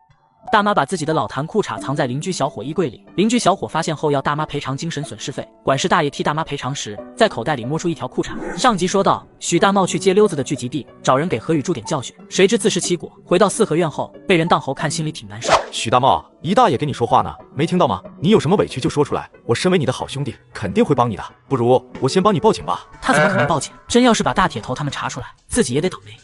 不用了，都是误会。许大茂解释完，扭头就回屋了。四合院里的众人见许大茂不愿意报官，也都没再说什么。看完热闹，陆续都散了。正当大家午睡时，院里又传来熟悉嗷叫声。出大事了，咱们院里出小偷了，快出来看看呀！出大事了，快出来呀！听着这熟悉的嗷叫声，易中海脸皮忍不住抽了一下。不少人出来了，个个又等着看热闹。这贾张氏又做什么妖呢？整天正事不干，净整一些幺蛾子。这大白天的，哪里有什么小偷？他姨大爷，出大事了，咱们院子里出小偷了。怎么回事？这大白天的，哪来的小偷？就是出小偷了，我衣服被人偷了。易中海听到这句话后，明显的一愣。你说你的衣服被人偷了？对。啥衣服呀？值不值钱？易中海感觉贾张氏在胡扯，谁家小偷偷东西，只偷一件衣服，而且还是贾张氏的衣服，这玩意偷了也不敢穿呀。我的裤衩是老贾送我的，都穿了好多年了，一直很珍惜。可谁知道我今天晒到院子里，扭头就丢了。这话听得众人一阵无语。二大爷刘海中则是一脸嫌弃的看了眼贾张氏，谁他妈有病偷裤衩子呀？而且还是一个陈年老裤衩，这是听着就有点恶心。只丢了个裤衩子，没丢其他东西，就丢了个裤衩子，也不知道哪个缺德的玩意干的。这可是我对老贾的念想。嚷嚷这么大声，还以为贾家丢了几百块钱呢，可谁曾想就丢了一件裤衩子。还是一个穿了很多年的裤衩子，这想想就觉得膈应。脑子有坑的小偷才偷这玩意，该不会是被风吹走了吧？对于旁人的话，贾章是一点也不放在心上。他姨大爷，这种事必须严查。这小偷今天敢偷我裤衩，明天就敢偷你们裤衩。严查什么呀？你自己在院子里找找吧，说不定是被风吹跑了。这裤衩是我的宝贝，老贾送的，这种事不能算完。你要是不管，我就去派出所找公安。为了一条裤衩子还想闹到派出所，丢不丢人？易中海只感觉自己头大了一圈，为了不丢人丢到外面去，这破事易中海只能硬着头皮去管。你想怎么查？说说看。这种事不用查，谁心虚谁不敢出来呗。此话一出，院里的人面面相觑。除了去钓鱼的三大爷严不贵和龙老太太，整个四合院只有许家和何家没出来看热闹。你该不会怀疑许大茂吧？他都被人揍成那样了，哪还有心思偷你裤衩子？这刘光奇是傻子吧？我分明就是暗示何雨柱呀。家长是你怀疑是何雨柱干的，不然为啥不敢出来？这不可能吧？怎么不可能？刘海中，你什么意思？是不是要包庇何雨柱？就当两人要吵起来的时候，何雨柱走了出来。吵什么吵？老子想睡个午觉都不行，数你嚷嚷的最响，你就不能消停点？全院就你是最多。急了，何雨柱急了。贾章是你脑子有问题吧？你哪里看到我急了？就你那大裤衩子，我拿来当抹布都觉得恶心，也就你把它当成宝贝。说再多有什么用？你就是心虚。行，你说我心虚，那你去我家搜好了。你要是能在我家搜出裤衩子，我赔你200块钱。贾章是猛地一喜，原本以为讹个50、60的就不错了，没想到还有意外惊喜。大家伙给我做个证，我要是真从何雨柱家里找出我的东西，他必须赔我200块钱。行了，别废话了，赶紧的。贾章是此时也顾不上多说什么了，快步朝着何雨柱家里走去，众人也一起随去。你要是搜不出来，这件事可没那么容易算完。其余人也都纷纷上前看热闹，他们也很好奇，这贾章是究竟能不能翻出来裤衩子。屋里，贾章是先是装模作样的地床上翻了翻，折腾了好几分钟。贾章是慢悠悠的走到衣柜面前，你们都睁大眼睛好好看着，要是被我翻出来裤衩，你们都得给我作证。说完，贾章是便直接拉开了衣柜的门，把脑袋探进去开始翻翻又停停，神神叨叨，就这样一直翻了5分钟。门外的众人都不耐烦了。家长是柜子里没有，你就换个地方啊，逮住一个地方使劲找什么？就是这柜子才多大点，要是裤衩真在里面，早就找出来了。可贾章是像是没听到一般，依旧埋头在柜子里，半个身子都探进去了。就这样又过了5分钟，这次连易中海都看不下去了。贾章是你找到了没？邻居大妈把自己的裤藏在小伙衣柜里，污蔑小伙偷她衣服，索要赔偿费。在众目睽睽之下，翻找小伙的房子无果后，却在一大爷的口袋。贾章是你找到了没？听到易中海的话，贾章是才从衣柜里钻了出来，眼神中有些疑惑和慌张。贾章是找到了没？贾章是一时间有些恍惚，见他这副模样，何雨柱冷笑了一声。贾章是哑巴了，找到你裤衩子了没？没找到。没找到你继续找呀，发什么呆呀？不知道的还以为我衣柜里有30亿听的。找了这么久，贾章是，这事你想怎么处理？没找到就没找到呗，正好还你清白。说的轻巧，刚才冤枉我的时候怎么这么嚣张？我本来就是清白的，什么时候需要你还我清白了？贾章是污蔑我偷你裤衩，还闹着翻我家，这事你该给我个说法。说法？什么说法？你想咋地？呵，你今天要是不赔我精神损失费，我现在就去派出所报警。听到赔钱2个字，贾东旭就急了。他们家本来就没钱，这马上都要娶媳妇了，还让不让他们过了？没钱赔个屁！你这老钱婆污蔑我偷你，这是污蔑诽谤，可是违法的。你要是不赔钱，我现在就去报警了，到时候把你抓进去，看贾东旭怎么结婚。果然，听到这番话，贾章是急了。他要是再被派出所逮进去，凤红跟他儿子的婚事肯定吹了。何雨柱，这点小事至于报警吗？都是一个院子的，有什么话不能好好说？你别忘了，咱们院还有3个管事大爷呢。管事大爷，这件事你要是能做主，我可以不报警。那你想怎么解决？赔钱呀，赔我精神损失费。好，那就赔钱。易中海，你怎么帮何雨柱说话？你可是东旭师傅，让我赔钱，门都没有，我裤子还丢了呢。师傅，我们家没钱，要不你先给我垫上。我当初怎么就瞎了眼，找贾东旭当徒弟了？真的是搬石头砸自己的脚啊！可不管他又不行，我还指望着贾东旭给养老呢。哎，柱子啊，咱们都是一个院的，你也抬抬手，少要点。贾家条件困难，我先替他掏这个钱。刚才贾章是让我赔他200，你替贾家掏200块钱吧。什么玩意？200块钱？何雨柱，200块钱太多了，最多赔你100。行，那就100。他原本想让贾章是赔50块钱，但他知道无论他说多少，易中海都会嫌多，索性直接报个大价格，让易中海还价。行，那咱们说好了，赔了钱，今天这事就翻篇了。何雨柱点了点头，易中海只能忍痛割肉，伸手从兜里摸钱。话还没说完，易中海感觉手里的东西不对劲，拿出一看，是一块洗得有些发白的抹布，不是。院里的众人也都看傻了眼，这不是我的裤衩。易中海也如遭雷击一般，嫌弃地丢到了贾章氏的脸上。贾章氏，你到底在搞什么？我搞什么？易中海，你还要不要脸？居然偷我的裤！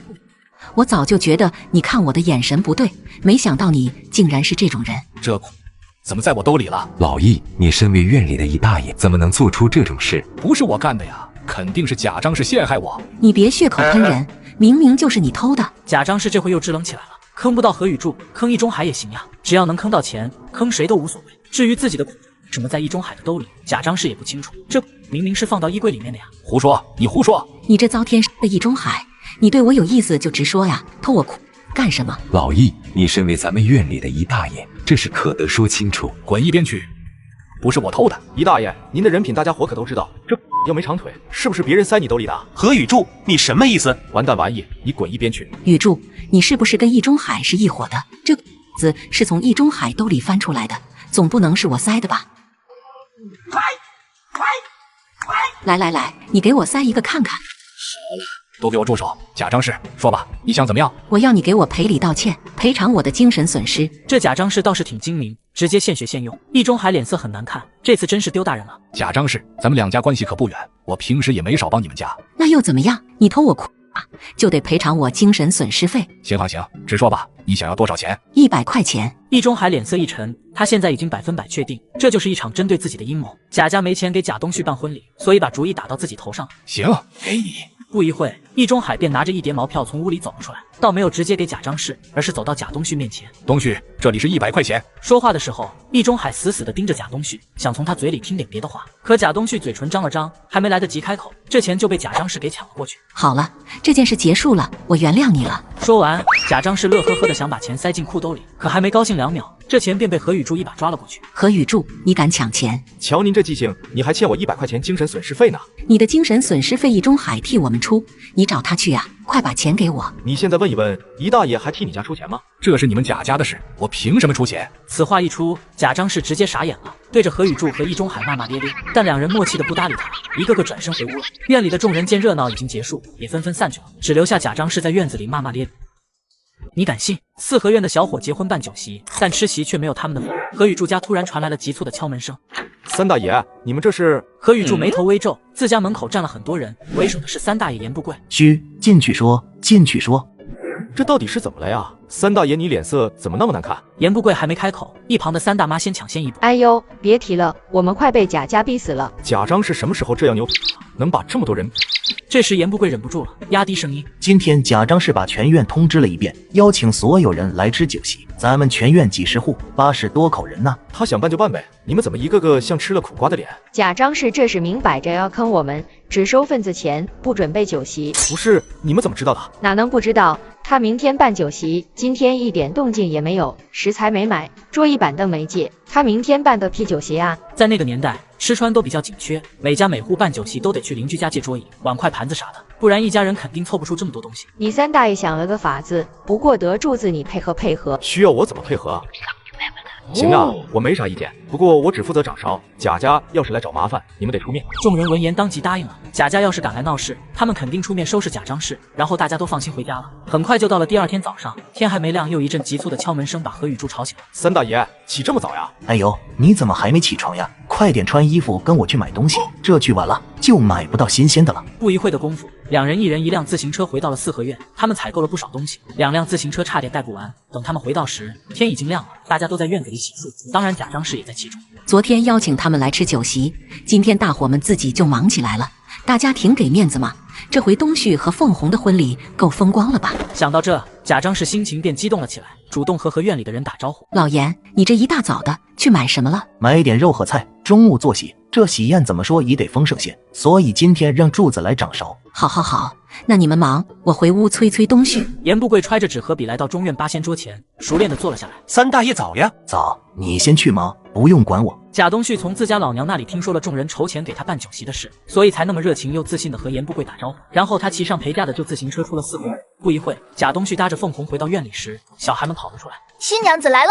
新娘子来喽！东旭，快点撒糖呀！喜糖家里压根都没买到啊！那啥东西我没带身上，可能我妈放在屋里了。结婚撒喜糖这种事，别说大人了，连小孩子都懂的呀。而且自己已经进四合院了，怎么没人打招呼？难不成这是故意给我的下马威？凤红，你看，这些都是来帮忙的。今天中午的喜宴可丰富了。凤红抬眼扫了一圈院子，大伙们都在各忙各的，没空出来打招呼也情有可原，脸色才缓和了一些，然后和贾东旭进了屋里。很快到了中午，贾张氏见还没有人来他们家看新娘，就带着一肚子的疑问走到院里。他一出来就看到严不贵在登记随礼名单。哎呀，你说这怎么好意思呀？你们又随钱又帮忙做这么丰盛的饭菜，这有啥不好意思的？今天是柱子大喜的日子，大家伙随礼帮忙都是应该的。老严，你看你都嘴瓢了。今天是东旭大喜的日子，没嘴瓢，今天就是柱子大喜的日子呀。这过会就要开席了，严不贵也不担心贾张氏知道真相。你说什么？何雨柱今天也办酒席？对呀，贾张氏你今天也够忙的，别在我这里添乱了。你们怎么能这样呀？我们家今天也办酒席呀，你们别被何雨柱给骗了呀！贾张氏气得嗷嗷叫，在众人面前破口大骂何雨柱。姨大妈实在忍不住了，贾张氏，今天可是何雨柱大喜的日子，你别在这胡闹。他姨大妈，东旭可是老易的徒弟呀，你们怎么也来何雨柱这边了？哎，现在老易可不是贾东旭的师傅了，你可别胡说。再说了，我不来何雨柱这边吃席，去你家吃席呀？这都几点了，你们家一点动静都没有，吃哪门子酒席呀？此话一出，院里的妇女们纷纷开口附和。就是贾张氏，你快回家吧，我们这还忙着呢。我们今天不去你家了，等下次一定去你家随礼。贾张氏被对得说不出话来，气得想要掀摊子。严不贵见状也走了过来，脸色不悦地瞪了贾张氏一眼。贾张氏，你今天要是敢胡闹，我就去把公安和街道办的王主任。要不是严不贵这句话，他真的想掀桌子了。这时他在院里扫了一圈，把目光落在一大爷家。老易，你开门呀！猛敲了好几下，房门才缓缓地打开。贾张氏，我可没本事当贾东旭的师傅，你以后别再找我了。因为裤衩事件，易中海是彻底寒了心，现在别说帮贾家了，不落井下石都不错了。好你个易中海，你个没良心的！贾张氏没料到易中海敢跟他翻脸，伸手，易中海就是随手这么一指，他一个踉跄摔在了地上。嘎人了，易中海嘎人了！老贾，你快来看看吧，他们欺负孤儿寡母了，你们都被何雨柱给骗了，他哪里舍得办酒席呀？可无论贾张氏怎么嚎叫，众人都不理他。到底是谁想骗人，他们还是能分得清的。你们怎么能这样？你们都去何雨柱家里了，我们家怎么办？贾张氏嚎了一阵子，见没人搭理他，一屁股坐在地上哭了起来。而院里的男女老少都忙着搬桌子准备开吃。贾张氏看到眼前的大摊都是一边擦嘴角的哈喇子一边哀嚎着。这时屋内的贾东旭和凤红肚子饿得早在东旭，咱们什么时候出去呢？咱妈去哪了？我出去问一问。凤红，你先别出来。说完，贾东旭整理了一下发型，然后昂首挺胸出去。妈，你这是干什么呢？今天可是我大喜的日子，你怎么能坐地上啊？这不是纯给我丢人吗？起来，快起来！东旭，这不是给咱家办的酒席，这是何雨柱和秦怀茹办的酒席，他们都跑何雨柱这边随礼了。一听这院里是何雨柱办的酒席，贾东旭只觉得脑袋一闷，心里的火气一下冲到了。凭什么呀？明明是咱们家先说的办酒席，姨大爷，你快来管一管何雨柱呀！妈，你快起来，让姨大爷帮咱们家收礼钱。这回的易中海哪还搭理他们？笑死我了！贾家还以为这场酒席是给他们办的，真敢想啊！就是，都这个时候了，还想着收礼钱，真是钻到钱眼里了。你看看这都几点了，贾家啥玩意都没准备，这明摆着想坑咱呢。要我说呀，贾家就是没钱，想从咱们身上坑点。秦怀茹坐在何雨柱的身边，主动握住了何雨柱的手，他也算彻底看清贾家了。条件差，而且贾东旭没什么主见，甭管他们，咱们过好自己的小日子就行了。在咱们院里，谁有咱们俩过得滋润？大家一起动快吧！哈哈哈，可算开席了，今天大家伙敞开了吃。馋死我了，我可一直惦记着柱子的厨艺呢。听着众人的称赞声，何雨柱也满意的笑了笑。而嚷嚷半天的贾家母子见没人搭理他们，灰溜溜的回。大妈为了省钱，儿子结婚当天全家烤菜，儿媳妇不但没有闹，还要每个月给他3块钱。凤红趁贾张氏外出时，主动的拉着贾东旭的胳膊撒娇，他知道男人最吃这一套。东旭，咱俩已经结婚了，就不麻烦咱妈管钱了吧？以后我每个月给你6块钱。然后吃的喝的用的都由我来操心，让咱妈也享享清福。贾东旭被温柔风吹得不知东西南北了，但一听每个月有6块钱，一下子清醒了。平时贾张氏是1分钱都不给他留的。凤红，你说的太对了，咱妈平时抠抠搜搜的，天天不是白菜就是窝窝头，我们自己管钱了，想吃什么就买什么。明天你不是发工资了吗？我想和你一起去领钱，可以吗？当然好啊，有你陪着，我更高兴呢。贾东旭觉得凤红虽然没有秦怀茹漂亮，但身材够好，带出去肯定有面子。现在巴不得天天黏着凤红呢。他们一说完，贾张氏就回来了。凤红赶紧给贾东旭一个眼神，贾东旭立即明白他的意思，于是走到贾张氏的身边。妈，我现在都结婚了，以后每个月工资得交给凤红了。什么玩意？你要把工资交给凤红？好你个白眼狼呀！娶了媳妇忘了娘，你个是不是你忽悠东旭这样说的？自打我跟东旭爹结婚，就一直是我管钱，你想夺权，想都别想。可凤红也不是任人拿捏的主，只见她装出一副很懂事的模样，走到贾张氏跟前。妈，我现在嫁给东旭了，就要帮他打理家务。您年纪也大了，先想想清福，等来年帮我们带孩子。不行不行，这绝对不行！你们竟然合伙欺负我这个老婆子，我得找院里人评评理。说完，贾张氏便嗷嗷地跑到院子里。来人呀，快来人呀！新媳妇欺负老婆婆了，她要逼死我呀！一听贾张氏要被人逼死，院里的人连饭都不吃了，一个个着急忙慌地跑出来看热闹。贾张氏扫了一圈，见人来的差不多了，便一屁股坐在地上，死命地哀嚎着。贾张氏，这到底咋回事呀？有啥委屈你给大家伙说一说。老婆子，我命苦呀！儿媳妇昨天刚进门，今天就要管钱了。这天底下哪有这样的儿媳妇呀？刚进门就要管钱，以后还不得要我的命呀！切，我还以为多大点事呢，媳妇管钱，这不是天经地义吗？我以后要是结了婚，肯定把钱交给媳妇。听了许大茂的话，院里众人竟朝着何雨柱看了过来，那眼神仿佛在问：你小子上交工资吗？何雨柱没说话，直接无视了他们。就在这时，贾东旭跟凤红从家里跑了出来。妈，你丢不丢人？快跟我回去！他一个新媳妇哪里会管钱呀？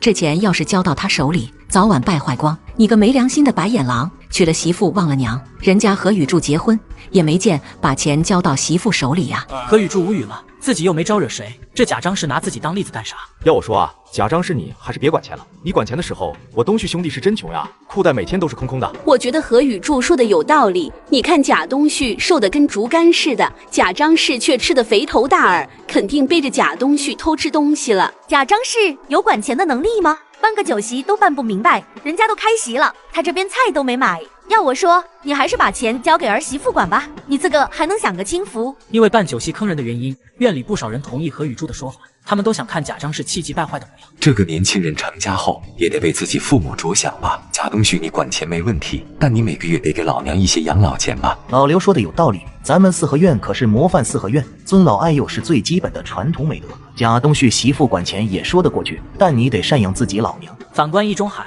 一副纯看热闹的模样，丝毫没有开口的意思，估摸着是上次贾家把易中海给得罪死了，两家已经彻底掰了。我没说不赡养老人呀，这样吧，我每个月给我妈3块钱养老钱，她平时也没啥花销，3块钱绝对够了。再说了，我一个月才20多块钱，家里面吃喝也得花钱。刘海中见贾东旭表了态，满意的点了点头。凤红也是精明，为了防止婆婆反悔，自掏腰包从兜里摸出3块钱扔到了地上。3块钱，这也太少了，不行，我不同意。贾张氏继续在地上转圈圈，嚷嚷着要多给钱，可这件事已经商量完了，也没人搭理贾张氏了。见大家都不站他这一边，他眼睛一动，鬼点子又来了。都别走，谁都不能走，我有一件大事要说。众人见状纷纷停下脚步，打算听听什么大事。我们贾家周6办酒席，大家伙都得来呀。贾张氏，你这是办哪门子酒席呀？什么玩意？你们家不是昨天刚办了酒席吗？昨天是过门，周6才是办酒席的日子。何雨柱这家伙不也是结婚后好多天才办的酒席吗？他何雨柱可以，我们家也可以。贾张是想趁着喜宴多收一些钱，但大家都不是傻的，才不会上当呢。你想办酒席可以，但得先办酒席后收钱。说完，严不贵便转身回屋了。对，你得先办酒席再收钱。刘海中也很赞同的点了点头，然后大家都散开了，就留下那傻眼的贾张氏，他上哪整钱去办酒席？小伙为了省钱，一领工资只带媳妇吃大餐而不带母亲，还要母亲去抓鱼给媳妇补身子，母亲直接要了20块医药费。东旭，那大肉面好吃吧？真好吃，不过媳妇，咱们是不是有点浪费了？那大肉面8毛钱一碗，肉才那么点，咱俩光吃面就花了1块多，这钱买肉回去包饺子多好。凤红听完却不以为然，在他看来，8毛钱一碗的面不方便。当初他在胡同里的那些生意，好的时候一天能赚好几块钱。哎呦，何雨柱回来了，听说你拿个人先进奖励了，奖励了150块钱啊！何雨柱笑了笑没说话，这种事情最好还是别炫耀了。可谁知正在那鞋底的贾张氏听到了，有什么好得意的？不就是个人先进奖吗？我可不敢得意，今天领了200多块钱，也只敢买这点肉，不像我东旭兄弟，拿了工资就和媳妇出去潇洒，光吃面条就花了2块多，啧，真好横呀！何雨柱，你说什么？我家东旭领着媳妇去下馆子了。何雨柱没再接话便回家了。这时贾东旭载着凤红回来了。东旭，你是不是带着凤红去吃大肉面了？吃面条吃了2块多，你怎么能这样败家呀？妈，你别听何雨柱胡说，哪里花2块多了？我们明明只花了1块多。你们还真的背着我偷偷下馆子了。我怎么养了个白眼狼呀？2块跟1块多有什么区别呀？贾张是越说越难受，心里也哇凉哇凉的，然后一屁股坐在地上，扯着嗓子嚷嚷了起来。妈，是我带东旭下馆子的，他累了一天了，我就带他吃了碗面条，素面，里面没有肉的。凤红为了自己的形象，谎话也是张嘴就来。贾张氏压根不搭理他，嗓门变得更大。他本想3位大爷出来帮他主持公道，再借此机会夺回财政大权，谁知大家都没出来搭理他。贾张氏闹了一会儿也就回家了。很快到了下午，凤红还在睡觉，贾张氏在那些。贾东旭刚刚从外面回来，妈，晚上我和凤红想吃鱼。想吃鱼，你们就去买呀，咱家的钱都在他身上。买鱼不得花钱吗？啥意思？我买鱼就不花钱了？你这个娶了媳妇忘了娘的哈士奇，我1个月3块钱你也惦记？妈，谁叫你买了？你可以找3大爷和何雨柱要1条吗？我刚刚听到他们说等等去钓鱼。贾张氏不出声，他现在有点怕何雨柱。妈，你就去要1条呗，给凤红补补营养，早点给你生个大胖孙子。原本气呼呼的贾张氏一听到孙子，心里没那么生气了。这混蛋何雨柱和严不贵真抠门，连1条鱼都不给。妈，你想想办法吧，何雨柱他们能抓到鱼，妈你也可以啊。对呀，他们能抓到鱼，那我也行。你在家等着吧，我跟他们一起去抓鱼。说完，贾张氏找出一个桶，看到严不贵和何雨柱准备骑车走了，他赶紧追上去。哎，你个没良心的严不贵，等等我！听着后面传来的喊叫声，不明所以的严不贵停下了车子。贾张氏见状大喜，扭动着肥硕的身体，冲到严不贵的自行车后，一屁股便坐到了后座上。哎，你快下来，车圈都变形了。一个大男人的还斤斤计较什么？快走快走，我家东旭还等着吃鱼呢。你也要去河边钓鱼？对呀，你们能去，我就不能去呀。严不贵无奈地叹了口气，他知道贾张是什么德行，担心他吵人。柱子，要不咱们换个地方钓鱼吧？没事，3大爷，咱们钓咱们的。贾张氏要是敢抢咱们的鱼，直接送他去派出所。严不贵点了点头，觉得何雨柱说的有道理。他们俩拿好装备，在准备钓鱼，而贾张氏在另一头已经卷起裤子下河摸鱼。救命！贾张氏，你快爬起来呀！这水不深，所以严不贵觉得贾张氏可以爬起来。老严，快救我，我快不行了。贾张氏，你倒是爬起来呀！见过蠢的，没见过比猪还蠢的。贾张氏，你说你平时怎么都不干这种事？贾东旭，你快出来，出大事了！贾东旭双腿脚虚浮地走了出来，刚交完作业，难免有点虚脱。李大爷，发生啥事了？你娘摸鱼掉河里了！哎呦，这河水那么凉，得遭老罪了！什么？我妈掉河里了？不一会的功夫，贾东旭和凤红骑着自行车赶到了医院。大夫，我妈怎么样了？你是家属吧？这位患者情况挺严重的，送来的时候人喝了1肚子水，要是再晚一些，人可能就没了。这么严重的吗？我们现在要开始治疗了，你先把医院的费用交一下吧。20块钱，怎么这么贵？这时，贾东旭把目光落在了严不贵的身上。贾东旭，为了救你娘，我鱼竿都断了，这钱你得赔。严不贵也是人老成精，一下就猜到了贾东旭想找他借钱，所以他把鱼竿的事情给说了出来。啊，3大爷，鱼竿的钱缓一缓吧，医院这边还得花钱。行，那我俩先走了。说完，严不贵便拉着何雨柱朝外走去。贾东旭看着他们离开的背影，嘴巴张了张，还是没能把借钱的事情喊出来。月收入高达80多块的2位大爷，竟然嫉妒1个月仅有30多块的小伙，还羡慕3大爷时不时就去小伙家蹭饭。2大爷合伙设计要给小伙一点教训，显摆自己在院里的影响力。小伙知道后，竟把小妹推出来应和。雨水，快去把你哥喊出来！你一个小孩凑什么热闹？我哥吃饭呢，他说一会得上班，不能迟到的。当着这么多人的面，这丫头竟然敢反驳我，真是比他哥还讨厌。我都说了，把你哥喊出来，你来参加全院大会有啥用呀？何雨水见刘海中这样呵斥自己，心里也不爽了。那严锡矿来开会，怎么没见你嚷嚷？刘海中被对的说不出话来了。3大爷严不贵昨晚喝高了，现在还躺在屋里睡觉呢，所以把严解矿派出来参加大会。废物！堂堂院里的管事2大爷，竟然被何雨水这个小丫头骗子给对了。雨水啊，这次开会是商量王家的事情，需要捐款，你还是把你哥喊出来吧。何雨水想了想，便点了点头，转身回了屋。过了5分钟，何雨柱才姗姗从屋里走出来。会议终于开始了。这次召开全院大会是有重要的事情和大家商量。我身为院里的2大爷，有责任也有义务帮助院里的贫困家庭，所以经过3位大爷的共同商议，秉承着互帮互助、团结友爱的宗旨，把大家伙召集了起来。2大爷，直接说正事吧，我这还等着去上班呢。刘海中瞪了一眼许大茂，然后才直奔主题。事情是这样的，后院王大姐家的孙女前阵子生了场病，把家里钱花光了，现在都快断粮了。咱们都是一个院里的邻居，一方有难八方支援，大家一起出力，帮忙怎么样？刘海中见院里众人没人提反对意见，我看大家伙都同意这个方法，那咱们开始捐款吧。我有话要说。何玉柱，你还有没有规矩？开大会的时候大呼小叫。二大爷，您这好大的官威啊！谁规定开会的时候群众不能发言？干脆你也别当什么二大爷了，你直接当咱们院里的土皇帝吧。以后你开会，大家伙都得闭嘴，谁敢发言就抓去牢房。刘海中被气得发抖，都说不出话，只能看着何雨柱干瞪眼。地中海见状，眼前一亮：“大哥，我讲2句，你二大爷不是这个意思。全员大会肯定是每个人都能发言，你有什么想问的就问吧。”这就对了嘛！虽然你们是管事大爷，但我们普通群众也得有发言权。说完，何雨柱便走到王大婶这边。见此情形，刘海中和易中海心里都是一紧。婶子，咱家里现在什么情况啊？还不是家里的小娃娃得了病，花光了所有的钱。我想着找老易和老刘借点粮食，等以后再还回去。可没想到他们俩太热心了，组织全员给我家捐款。我也不想白拿大家的。原来是这么个事啊！这俩真是抠门抠到家了。王大婶上门借点粮食都不愿意，还搞个什么全员捐款，耽误大家伙上班，真是破大点事也得彰显一下大爷的风范。何雨柱，你问完了吧？问完了，咱们就开始捐款。何雨柱直接选择忽视刘海中。婶子，你手艺我是知道的，这眼看着就要开春了，你给我媳妇和雨水做几身衣服，不了我们出，一件衣服算2块钱。可是这2块钱多了，一般才去外面找人做衣服也是这价格，找谁做不是做呢？事情就这样说定了，我先给你拿10块钱的定金，剩下的等做完衣服再一起结。我一辈子要强，要不是家里揭不开锅了，也不会去找人借粮，更不会接受别人的捐款。还好有何雨柱用做衣服的法子让我有体面又能度过难关。老易、老刘，今天的事情谢谢你们了，不过我现在有钱了，捐款的事情就算了吧。易中海和刘海中对视一眼，只能尴尬的点了点头。散了，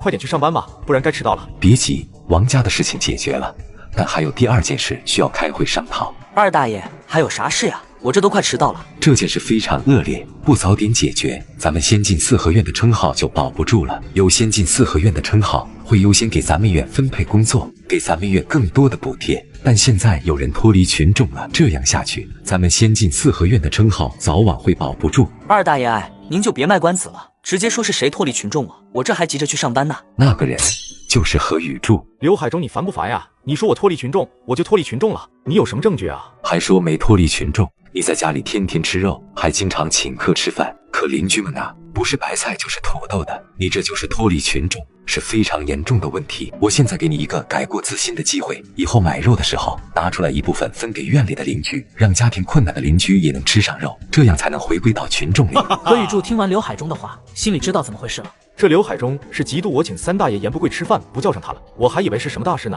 分肉可以，但2大爷你也得表示。让你分肉就分肉，我表示什么？2大爷，你的思想觉悟不行啊！大家伙一个月工资30-40，凭什么你一个月70多？你已经严重脱离群众。我觉得吧，该让2大爷做表率，每个月拿出30块钱分给全院人。为啥要分我的钱呀？这都是我每个月辛辛苦苦赚来的。哎呦呦，你怎么急了？你的工资是辛辛苦苦赚来的，我的肉就是大街上捡的，你自己抠门不舍得买肉吃，凭啥要我分肉给你们？反倒是你一个月70多块钱，就算天天买肉吃，你也花不完，为什么不把钱分给我们？刘海中顿时慌了，只能朝易中海投去求助的目光。那个老刘说的话有些欠考虑，柱子的肉都是自己花钱买的，确实没义务分给大家。全员大会到此结束，大家伙散了吧。刚替何雨柱说了话，他以后会敬重我的吧。说完，易中海朝何雨柱走去，可谁曾想何雨柱看都没看他一眼，扭脸便朝家里走。易中海看着何雨柱的背影，想喊又不好意思喊出。一家3口去吃酒席，只随了5毛钱，还分开坐，回来互相抱怨血亏，却躲在厨房偷吃。许大茂鬼鬼祟祟的在贾家门口打探。许大茂，你干什么呢？何雨柱，你喊什么呀？我找贾东旭有点事，但他好像没在家。你是去找我东旭兄弟，还是去找凤红了？你要是不解释清楚，我可就喊人了。别喊人，别喊人，我是真有事找贾东旭。我这不是明天就要办酒席吗？打算找贾东旭来帮忙陪喝的。可以啊，许大茂，你速度挺快啊。何雨柱居然夸我，那顺便请他来掌勺，肯定能在娘家人那边赚足了面子。明天你来掌勺呗，我给你5块钱。不行，得10块钱。啥？10块钱？咱们都一个院的，你就便宜点呗。10块钱在当时都能请2个掌勺师傅了，许大茂觉得太贵了。那5块钱当随礼，5块钱结算现金。行，这个好，到时候我让3大爷给你写5块钱，让你也赚足面子。闲聊了几句，他们就各自去忙了。第2天一大早，院子里就热闹了起来。何雨柱也在炒菜。中午时分，忙完的何雨柱跑到后院找严不贵。3大爷，待会帮我登记一个5块钱的随礼。许大茂他知道怎么回事的，这钱是做大席抵掉的费用吧？3大爷，我懂。严不贵刚放下毛笔，突然看到贾张氏带着贾东旭还有凤红来后院了。哟，贾张氏，你啥时候出院的？他知道今天能吃席，就嚷嚷着要出院，好说歹说，人家医生才同意。你管我啥时候出来的？给我家的随礼。严不贵看着眼前的5毛钱，有些震惊。不是，你们一家人都来吃席，就随5毛钱？跟在贾张氏身后的凤红也是看得目瞪口呆。一旁的何雨柱见状笑笑没说话，他早就知道贾张是什么德行了。老爷，你啥意思啊？5毛钱不是钱啊！你就是个账房，别管这么多。贾张氏没理何雨柱，还愣着干啥？刚才我是怎么交代的？你们都清楚了吗？知道了，知道了。回来的路上，他们一家就商量好了，3人要分开坐。贾东旭帮新郎挡酒的就只能坐主桌，凤红去小媳妇那一桌，这桌战斗力不强，所以得兼任打包的任务。至于贾张氏那就厉害了，直接去二大妈那一桌来一场顶级 PK。不一会儿，许大茂带着新娘子从屋里走出来，开席了，开席了。随着这一嗓子，在座的众人拿起筷子，在每道菜里忙活力气，个个都狼吞虎咽。这鱼刚端上桌，贾张氏你把鱼肚都夹走了，这不太合适吧？刚刚他一筷子下去，直接夹走了1块鸭腿和鸭架，我们也懒得说他，可这条鱼真的说不过去了。这鱼本来就不大，没了鱼肚，能吃的地方就没多少了。我看你们都不动筷子，合计你们不喜欢吃鱼呢。我给你们说，这吃鱼还得是吃鱼头，做起来更有味道。还有那鱼尾巴，肉不是也挺多的吗？众人听了更生气了。接下来上的菜，桌上的人就像商量好了一般，故意敲贾张氏的筷子，让他夹不到菜。贾张氏眼睁睁的看着菜被抢光，直接气得骂骂咧咧的。相比于贾张氏这一桌，何雨柱这一桌就和谐了很多。大茂兄弟新婚快乐，早生贵子呀！谢谢大家，吃好喝好。银芳，今天掌勺师傅就是他，名字叫何雨柱。哈哈，我跟大茂是兄弟，他能娶到你，真是有福了。今天你们家酒席真不错，都给吃撑了。另一边的贾家，喝成烂泥的贾东旭已经被凤红给扶回家了，因为肚子空空还喝了很多，所以吐了一地。凤红，你咋没打包东西呀？我们不是说好的吗？哎，我刚才只顾着扶东旭了，还没来得及去打包。妈，你怎么也空着手回来的？提起这事就烦，二大妈他们一桌人都挤兑我，每上一个菜他们都抢光了，我都没吃饱。哎，今天这5毛钱算是亏大了。妈，那我先去煮点热水给东旭。凤红不愿和贾张氏多待，于是走进厨房，从兜里摸出一个鸡腿一个肉包，他现在需要营养，得多吃一点。而贾张氏也从兜里摸出一个白面馒头，馒头里还加了一个鸡屁股。这鸡屁股是真香呀！贾张氏吧唧嘴的声音吵醒了贾东旭。妈，你在吃什么？给我留点，我刚刚啥也没吃到。没什么，你听错了。大妈没钱买肉吃，厚着脸皮带着儿子和儿媳去邻居家蹭鸡吃。邻居拿出一截绳子让他自行解。东旭，你干啥去了？我是病号，我得吃肉补补。我这老母亲真是好吃懒做，不是吃就是睡。昨天刚吃了席，今天又嚷嚷着吃肉，真烦人。东旭，我饿了，你给我整点肉吃。妈，你吃点红薯垫垫吧，咱们家的钱都给你看病了，哪还有钱买肉吃？贾东旭也是无奈，为了看病卖了自行车，但剩下的钱也不多，离下次观想还早着呢。他们得精打细算，才能撑过这个月。我不吃红薯，我要吃肉，吃何雨柱那兔崽子做的肉。我现在是病号，你快去何雨柱家给我要点肉吃。妈，你就别闹了，就咱家跟何雨柱的关系，他怎么可能给咱们肉吃？我不管，我现在是病号，得吃肉补营养。你要是不给我吃肉，你就是不孝顺。贾东旭当作没听到，坐在凳子上一动不动。你要是不敢去，我自个去。妈，怎么了？凤红，你快跟我去一趟何家，我要找他们要肉吃。这老太婆是真不要脸呀！不过利用她去恶心一下何家也不错，万一真要来肉了，说不定也能蹭着吃几块。此时的何家正围坐在桌前吃饭，门外突然传来了一阵急促的敲门声。何雨柱，快开门！当家的是贾张氏。你们继续吃，这贾张氏脑子不正常，我去看看怎么个事。贾东旭，你是不是不长记性？前几天贾东旭因为没钱交医药费跑过来吵何雨柱，想赖何雨柱赔钱，却被何雨柱直接人工下了一场。何雨柱，你快给我盛点肉，我晚饭还没吃。想吃肉自己去买，凭什么找我啊？你掉河里是不是脑子进水了呀？就凭我是病号，我需要肉补充营养，你快去给我拿肉。吃肉？亚细亚娜，有病就好好在家待着，别出来犯病。贾张氏见何雨柱一副没商量的模样，直接就急了。你今天要是不给我肉，我就在你们家门口荡秋千，让你们家不得安宁。何雨柱听完咧嘴一笑，转身回屋找了一截绳子丢在了贾张氏面前。来，你掉一个给我看看，你要真敢，我敬你是条汉子。等你前7天的时候，我给你上一盆肉的贡品。耍无赖谁不会？我才不惯你。何雨柱，我妈现在还在养身体，你今天煮了这么多东西，分给我们一家也没啥，反正你家不缺吃的。贾东旭担心何雨柱脑子一热再去他们家人工下雨，所以用商量的语气：滚！你别的本事没学到，倒是从易中海那里学会道德绑架了。我们家的肉就算吃不完丢掉，也不会白给你们的。滚吧，把我惹烦了，信不信我收拾你？贾东旭吓得缩了缩脖子，他是真担心何雨柱揍他。那个，我们花钱买行不行？这里有1块钱，我们买只鸡。凤红见两人都不是何雨柱的对手，便提出花钱买。不卖，1块钱就想从自己这买只鸡，怕是在做梦吧？说完，何雨柱便把门给关上了。这遭天杀的何雨柱，你早晚得遭报应！烤肉不成的贾张氏骂骂咧咧的回去了。哎，师傅你可算来了，快跟我走，今天有大喜事。什么喜事？瞧把你激动的！师傅你以后就是咱们食堂的副主任啊！见何雨柱到了，杨厂长点了点头，随后清了清嗓子。各位静一静，我宣布一件事，从今日起，何师傅就是咱们厂食堂的副主任了。以后不仅要负责咱们3号食堂，还需要协调好其他食堂，和宋主任一起管理后厨。等会他们说完，何雨柱才走到杨厂长的身边。感谢厂里领导对我的认可和支持，以后有不懂得或者想学的，都可以来找我学习，我肯定不会吝啬。但平时希望大家能配合我的工作，为咱们轧钢厂更好的发展奋斗。太好了，跟着何副主任学，那我的厨艺肯定也能上一个台阶。那我通过炊事员等级考核的机会就更大了，这样很快就能升工资了。杨厂长站在一旁看着众人的反应，暗自点了点头。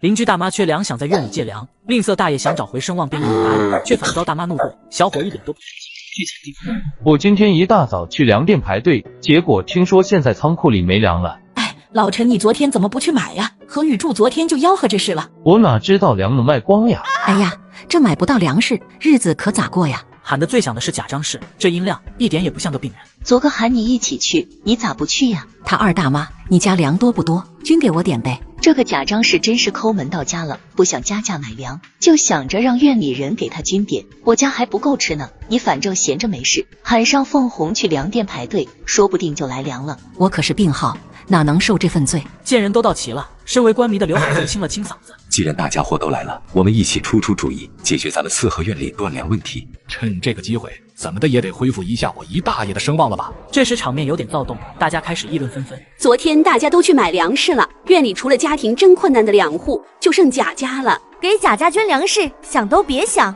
各位街坊邻居，我们家已经吃了1天的水煮白菜了，我自己饿着倒没什么，可不能饿到我媳妇和我妈呀。我妈刚出院，身体需要营养。虽然贾东旭声情并茂地说了一大堆，可在场的所有人没有一个吭声的。大家一起商量解决办法才是最有效的。老严，你是教员，懂得比较多，你先讲2句吧。缺粮问题，我认为有一个办法可以解决。现在城里缺粮了，但乡下却不一定，所以家里断粮的可以想办法去趟乡下，找自己亲戚借点红薯、黑豆面等粗粮。这些粗粮虽然吃起来不怎么样，但起码可以填饱肚子。可话音刚落，人群里的贾张氏便一屁股坐在了地上，没命的哀嚎了起来。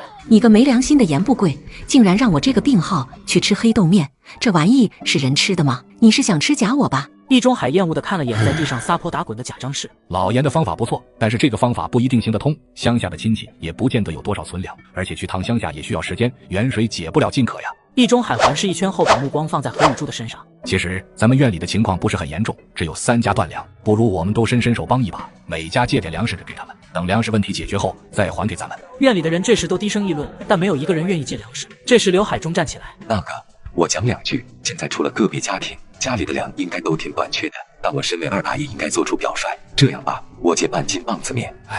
还是二大爷觉悟高，半斤虽然不多，但省着吃应该能凑合一顿了，给二大爷鼓掌。这半斤棒子面要不是易中海送给我做表率的，我才不舍得借出去呢。哈哈，我就笃定没人愿意借粮食，先推刘海中出来当好人，到时我再站出来一口气借10斤，这样一对比，我的威望不就回来了吗？只是火候还不够。何雨柱，你也是从小在院里长大的，院里邻居遭遇困难，你要是愿意伸手帮一把，大家伙会记住你的好。当然你要是不愿意就算了，毕竟这种事得是自愿的才行。不愧是道德天尊易中海啊，虽然沉寂了一阵子，但功力是丝毫不减呀。何雨柱家里只吃白面，要是肯借，我们家很快也能吃到白面馒头了。要是他不借，那就是没爱心，没有人情味，不是个东西。何雨柱也察觉到贾张氏那贪恋的眼神。没问题，我愿意借出10斤白面给陈叔和李婶家，除此之外，我还额外赠送他们2家各半只鸡。此话一出，众人集体哗然。10斤白面，何雨柱可真大方呀！我们家呢？何雨柱，你怎么把我们家给忘了？全院一共3家要断粮的，我总不能全帮了吧？陈叔腿脚不好，李婶常年吃药，平日里只能靠打点零工才能维持生计，跟他们家一比，你们家好多了。我东旭兄弟每个月都有工资，家里不缺钱，早点去排队不就得了？众人闻言纷纷的点了点头，向何雨柱投去赞同的目光。但易中海这边也傻眼了，什么意思？故意欺负我们家呗？老贾，你快回来看看吧，有人欺负咱们家。姨大爷、二大爷，贾张氏又表演这一套旧思想了。你们俩身为管事大爷，就这样干看着，信不信我去街道找王主任，把这件事汇报一下？贾张氏，你再胡言乱语，我就把你交给街道处理。贾张氏也被何雨珠的话给唬住，连忙闭上了嘴。姨大爷，3户人家我解决了2家，剩下的贾家就别麻烦大家伙了，不如就你来吧。毕竟你是院里的姨大爷，院里邻居遭遇困难，你要是愿意伸手帮一把，大家伙会记住你的好。当然，你要是不愿意就算了，毕竟这种事情是自愿的才行。柱子真是妙呀！现在易中海就像吃了一颗老鼠屎，帮了贾家，那就会恶心了自己；不帮贾家，自己名望就没了。他现在看到贾家的人就烦，平时走路都得躲着，我看他不一定愿意接济贾家。就在大家都嘀嘀咕咕、议论纷纷时，易中海出声了：“借给贾家粮食倒不是不可以，只是他们家得给我写，能借就是能借，不能借就是不能借。姨大爷，你怎么磨磨唧唧的？是不是不愿意啊？”愿意，我没说不愿意呀。那我借给贾家5斤棒子面吧，和老刘的半斤凑一起，一共5斤半。这该死的何雨柱原本想让贾家写一张欠条，不然这些粮食肯定会有去无回。毕竟院里谁不知道贾家是啥德行，借东西什么时候还过？说完，易中海脸色不悦的转身，想要解散全院大会，但贾张氏不乐意了。易中海，你什么意思？何雨柱借的可是白面，你怎么能用棒子面糊弄我？我可是病号，我就要吃白面馒头。我家只有棒子面，你爱要不要？不要拉倒。今天这场全员大会算是白算计了，不仅没恢复声望，风头反而被何雨柱给抢走了。最恶心的是，自己还得接济贾家。说完，易中海便一脸铁青的朝自己家走去。这贾张氏是越来越不要脸了，易中海能借给他棒子面就不错了，竟然还挑上了。就是上次坑人家的事情，是不是他都忘记了？真是太过分了。好了好了，散了吧。什么狗屁姨大爷啊！就给咱们这么点棒子面，竟然还要写欠条。还有那该死的何雨柱，凭什么给别人白面和鸡，偏偏不给咱们家？贾张氏提了提袋子，觉得重量不对，直接丢在地上。这棒子面压根没有5斤半，易中海只给了3斤，而且还得写个欠条才能给。这3斤棒子面才值多少钱呀？跟何雨柱的白面压根就没法比。那个，要不过阵子咱们去给易中海道个歉，看能不能修补下关系。给他道歉？凭什么？他还偷过我的东西呢。凤红越来越看清贾家的真实面目了，所以直接给贾张氏一个板。私房钱不见了，母亲在家里哭闹，儿子却在外面刷羊肉，只因男子每月都要把工资上交给媳妇。许大茂，咋回事啊？好像是贾张氏藏的养老钱没了，在家里撒泼打滚呢。啥？贾张氏居然还有钱？前2天不是才让大家给他们家捐粮食吗？话还没说完，贾家的门被打开，贾张氏从屋里逃了出来，一屁股坐在地上开始哀嚎。这日子没法过了，我13块钱的养老钱没了，1分钱都没了。许大茂，你去喊大爷们，何雨柱你也不准走。哎，那我去喊大爷。许大茂见热闹更大了，便一溜烟的跑去喊人了。你不让我走，我就不走呀！我凭啥听你的？何雨柱不屑地哼了一声，转身就回了屋。可下一秒，他一手拎着椅子，另外一只手抓了把瓜子，一副看热闹的表情。很快，3位大爷都到齐了。我觉得这钱8成是你儿子拿走的，都这个点了还没回家，贾东旭怕是出去吃独食了。你们得为我做主呀，那可是我的养老钱，要是找不回来，我就不活了。贾张氏，你别嚷嚷了，我现在出门找贾东旭，找到他问问怎么个事再说。贾张氏见全院的人都出来给他主持公道，小嘴巴巴的把最近的委屈都说了一遍。你们是不知道呀，自打东旭结了婚，我是睡得比狗晚起的比鸡早，家里大大小小的家务都是我来做，有时候忙完想坐下来歇歇，东旭这边就猴急的把我赶到门口坐着。哎，虽然放个屁的功夫就完事了。不是，我东旭兄弟这么快，这怕是有病吧？得早点去看医生。这时站在许大茂身边的唐银芳听了后，一脸紧张的看向何雨柱。何师傅，这是什么病呀？好不好治？这并不好说，你要是想知道，得去医院问医生。何雨柱瞅了一眼脸色通红的许大茂，干咳了想把话题给终结掉，但姨大妈找到机会凑到唐银芳面前，低声嘀咕了几句，唐银芳立马羞红了脸。要找时间带许大茂去趟医院，他的情况和贾东旭差不多。迎芳，你和许大茂扯证也有阵子了，秦怀茹和凤红都打算要孩子了，你们也得抓紧。那啥，我快升放映科小组长了，等我当上组长，工资涨一点再要我啊。话一说完，3大爷带着贾东旭回来了。贾东旭，今天喝美了吗？喝美了，今天喝的通州老窖。既然大家伙都到了，那咱们就开始吧。贾张氏今天多了13块钱，怀疑是贾东旭拿出去乱花了。鉴于这种恶劣行为，不就是贾东旭偷老娘钱的事吗？至于这么啰嗦，3大爷还是你来说吧。贾张氏丢了13块钱，我刚才去找贾东旭的时候，嘿，你们猜我看到了什么？贾东旭居然一个人去涮羊肉了，还要了1瓶通州老窖。先不提这瓶酒，单这份涮羊肉就花了5块钱。那肯定是贾东旭了，不然他指定没钱去吃涮羊肉。我俩前2天去吃饭，贾东旭连1块钱都掏不出来。胡说，我身上怎么可能连1块钱都没有？我媳妇每个月都给我钱的，吃吃顿涮羊肉那还不是轻轻松松？你身上有没有钱，我还能不知道吗？你个没良心的白眼狼，那可是我的养老钱呀！你还剩多少快交出来，然后下个月把钱给我补上，并且当着全院的人保证以后再也不能惦记我这个钱，不然我就让何雨柱收拾你。妈，你是不是疯了？怎么和何雨柱穿一条裤子了？咱俩家啥关系？凭啥让他收拾我？你做错事了就得挨训，今天敢偷偷拿我的养老钱，以后就敢把我赶出去，不提前教训，以后就来不及了。知错就改还是好孩子。贾东旭，你快把钱拿出来吧！现在全院的人都知道你偷老娘的养老钱了。胡说，我没拿。贾张氏容不得贾东旭狡辩，直接上手去翻口袋，然后抓出一把零钱，然后心疼的数了数，糟天，就剩下5块3毛钱了。你个败家玩意的，你疯了？一顿饭吃7块多，咱家啥情况你不知道呀？7块钱多吗？现在搁外面吃顿好的，怎么都得这个价？不信你问问何雨柱，他经常下馆子，他心里最清楚。喝点马就不认识自己了，咱家穷啊，怎么和他比？穷什么穷？咱家可不穷，这次转正我肯定过，到时候就咱们吃香的喝辣的。打住！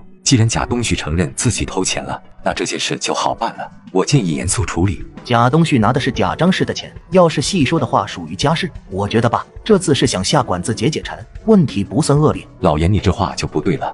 他虽然偷的是自己人的钱，但只要是偷就不算小事。如果不给点教训，以后继续作案可怎么办？我觉得啊，贾东旭就是好吃懒做，这种歪风邪气不能助长。我建议以后贾家洗衣做饭都让贾东旭来，他要是表现好，再给他钱用；要是不好，还改造，1分钱都别给他。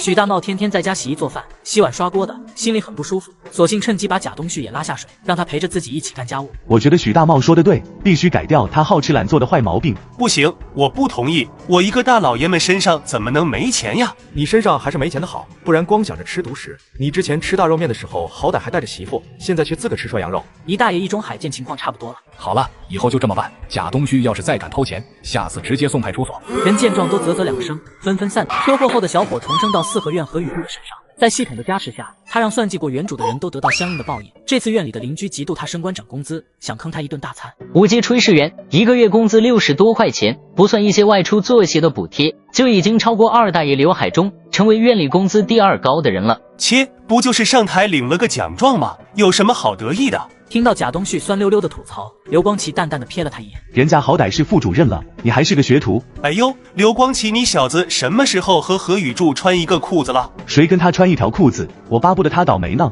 我就是看不惯他这么嘚瑟。就是，我也是看他太嘚瑟，要不咱俩想个招，坑他一把怎么样？贾东旭凑到刘光奇耳边嘀嘀咕咕了一会儿，然后2个人互相笑了笑。就这样，2人蹲在院子里，看到何雨柱回来了，他们赶紧走过去。哎，何雨柱，你怎么才回来呀？这不我东旭兄弟吗？你不回家照看孕妇，搁门口蹲着干啥呢？凤红怀孕2月半了，现在是最要紧的时候，你平时可得注意点。你媳妇才怀孕2个月半了呢，我结婚都没2月半，凤红上哪怀孕2月半去？这不是骂人吗？为了能坑何雨柱一把，他只能强颜欢笑，露出一副开心的样子。你说这多巧，我媳妇怀孕了，你媳妇也怀孕了，而且你马上就要升5级炊事员了，可谓是双喜临门呀！同喜同喜，到时候你家孩子出生后，我来你家吃席。我看这样，既然咱们2家都有喜事了，不如咱们明天晚上去搓一顿，庆祝庆祝。行，明天下了班直接来我家吧，我亲自下厨，咱们好好喝点。咱们吃喝让院里人看到多不好看，不如出去吃吧。行吧，那明天咱们下班后找个地方搓一顿。那咱们去丰泽园吧，那里的菜味道很好。丰泽园相当于我们现在的5星级酒店，何雨柱直接同意了这个提议。贾东旭见奸计得逞，便乐呵呵的回家了。可刚进屋，就发现屋里的气氛不对劲。咋啦？这是你媳妇非得吃什么羊肉白菜？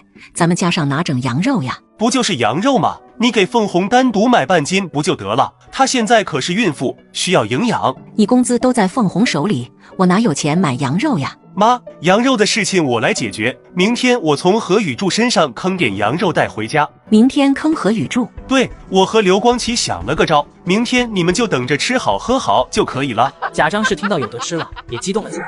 3人来到丰泽园落座后，贾东旭便主动提出点菜，装出一副请客吃饭的模样，点了整整10道肉菜。除了菜，贾东旭还点了2瓶泸州老窖。正等着上菜时，街道上突然嘈杂了起来。不远处一家裤子市，现在正冒着滚滚黑烟，3人跑出来凑热闹。哎呦，这么大的火，损失肯定少不了啊！要是里面有人的话，可就危险了。说完，贾东旭眼睛一亮，何雨柱不是喜欢干好事吗？之前下河救人，让他去火场救人，想必能把他坑没了。这火是越烧越大了，也不知道里面有没有人。要是有人就麻烦咯。我要是有你这体格，我肯定进去救人了。何雨柱扭头，意味深长地看了他一眼。这家伙是智障吗？难道看不出来这家铺子是仓库吗？里面要是有人的话，早就被附近的人救走了。就在这时，何雨柱得到系统的提示。咱们老爷们见到这种事，怎么可能袖手旁观？你们去饭店找灭火的工具，我先去救人。说完，何雨柱便拍拍贾东旭的脑袋，转身就离开了。咱们还是快去接水救火吧，万一何雨柱烧洗在里面，咱们也跟着麻烦。放心，洗了也跟咱们没关系，不洗也得脱层皮。说完，贾东旭便朝着他们那桌走去。刘光奇看着贾东旭的背影，心里一阵发寒。10分钟后，何雨柱悠哉悠哉地回到四合院。何雨柱，你怎么回来了？瞧你这话说的，我怎么不能回来了？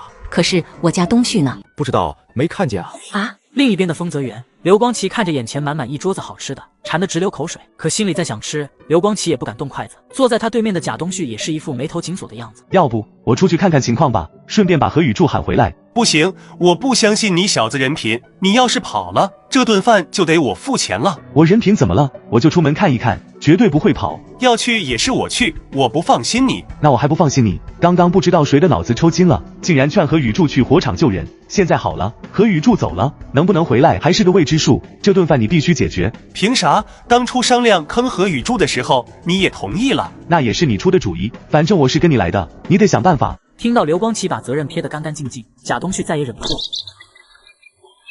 正当两人吵得不可开交，快要动手的时候，店内的伙计走了过来。街对面的铺子火已经灭了，铺子老板正在往外拉东西，哪位同志的自行车停门口了，快去挪一挪，给他们让个道。对啊，何雨柱的自行车在门口，咱们可以把自行车抵在丰泽园，不怕他不来付钱。想到解决办法的两人连忙朝门口跑去，结果一出门他们俩就傻眼了。这不是何雨柱的自行车，何雨柱的自行车去哪了？两人相互对视了一眼，强装镇定的又坐了回去。这下完蛋了，何雨柱那小子已经走了，你快想想办法该怎么办。贾东旭也紧张的扫了一眼，发现已经有人察觉到异常，朝他们这边看了过来。贾东旭眉头渐渐紧锁，你可别想着逃跑哈，你要是敢自个跑，我就喊人。你小子敢威胁我？威胁你怎么了？你这个大蠢驴，要不是你出的馊主意，咱俩咋可能来丰泽园？来丰泽园也就算了，还忽悠何雨柱去救人，这顿饭必须你来付钱，不然我就去告诉我爸。什么玩意？你敢骂我大蠢驴？刘光奇，你小子是不是长揍？来啊，有本事你就过来啊！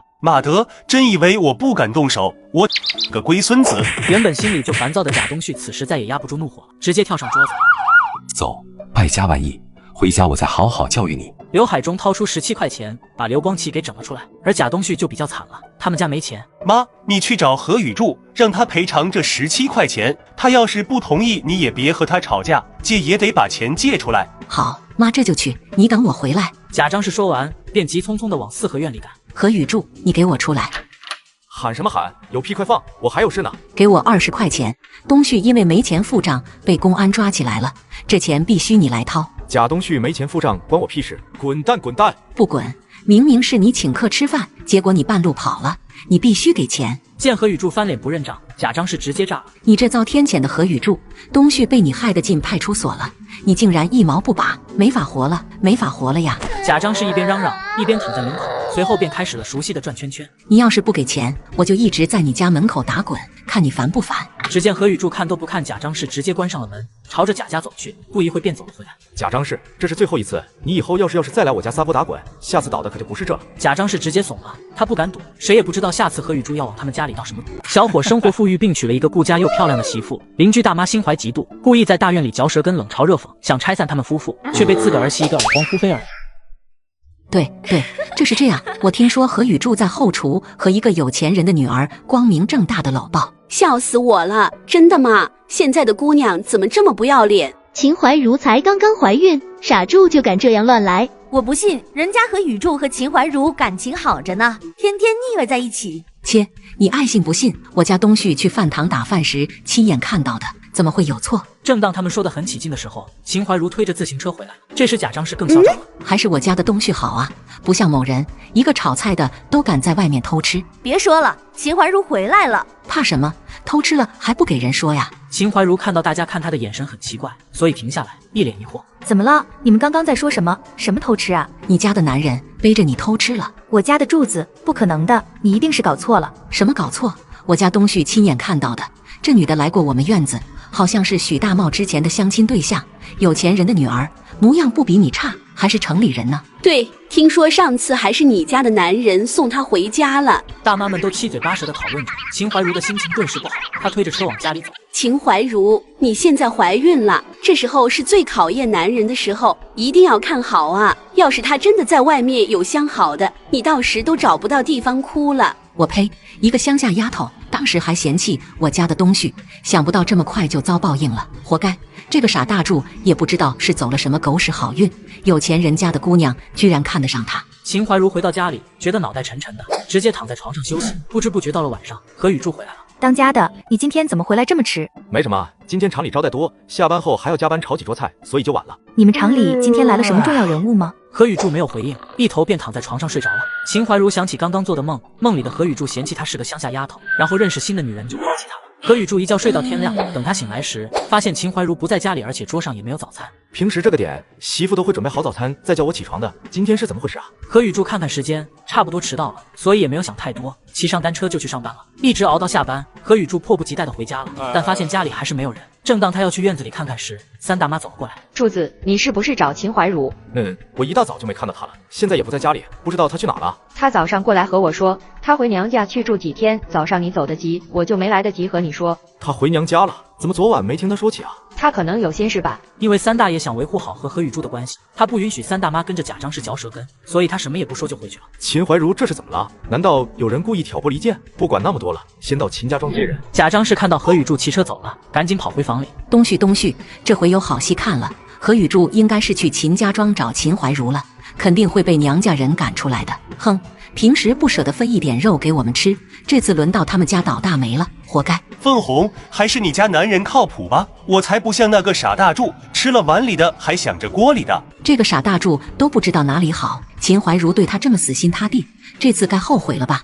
我看他们肯定要闹离婚了。没过一会儿，一阵单车铃声唤醒了正在打盹的贾张氏。东旭、凤红，快出来看戏了！傻大柱被赶回来了。院里的大妈听到贾张氏的叫声后，纷纷赶到何雨柱家的门口。哎呦，大家伙今天是怎么了？排着队迎接我们夫妻俩，双把家还了。贾张氏看到自行车上的大包小包，整个人都麻了。何雨柱不止带回媳妇，还从娘家拿回很多土特产。某些人也太没用了，家里的男人都这样了，还跟着回来，娘家人也太傻了吧！自己的女儿被欺负了，还大包小包给人家送。何雨柱看了眼贾张氏，指了指贾东旭，贾东旭害怕的躲到了凤红的身后。这一次幸好我老婆没有什么事情，下次要是有谁敢在院里嚼舌根，我一定不会放过你。你自己犯了错误，还不给人家说呀？东旭说你在后厨和一个女人抱着。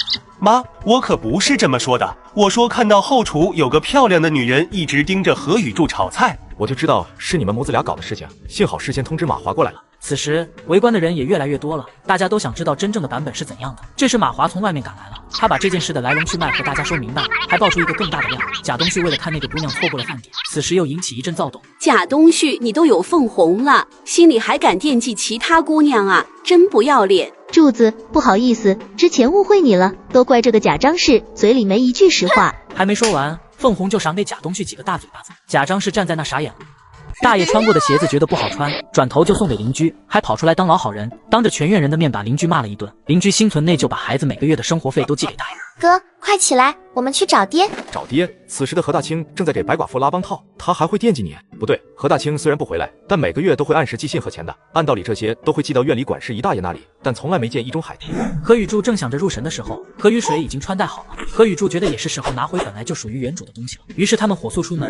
等兄妹二人回到四合院的时候，天已经微微擦黑了，两人并没有回家，而直奔易中海，你给我出来！易中海这会正跟一大妈在屋里吃饭，听到叫声，易中海放下筷子，一脸怒火的从屋里走了出来。何雨柱，你想干什么？还有你竟然敢直呼长辈的名字，你哥怎么教你的？还有没有教养了？你有教养，你这个老狐狸最有教养了。没孩子这件事一直是我心中的痛，今天居然被拎出来当众羞辱，哪怕以后跟你何雨柱绝交，我易中海也要好好整治一下你。此时的易中海已经顾不上什么姨大爷的形象。何雨柱，你太过分了，无缘无故跑过来羞辱我，今天要是不给个说法，我就去派出所喊公安。我过分？那今天我就当着全院人的面跟你掰扯，看一看是谁过分。易中海，我问你，白寡妇是不是你介绍给何大清的？何大清走之前给我和雨水留的钱去哪了？他每个月寄的钱和信件是不是被你藏起来了？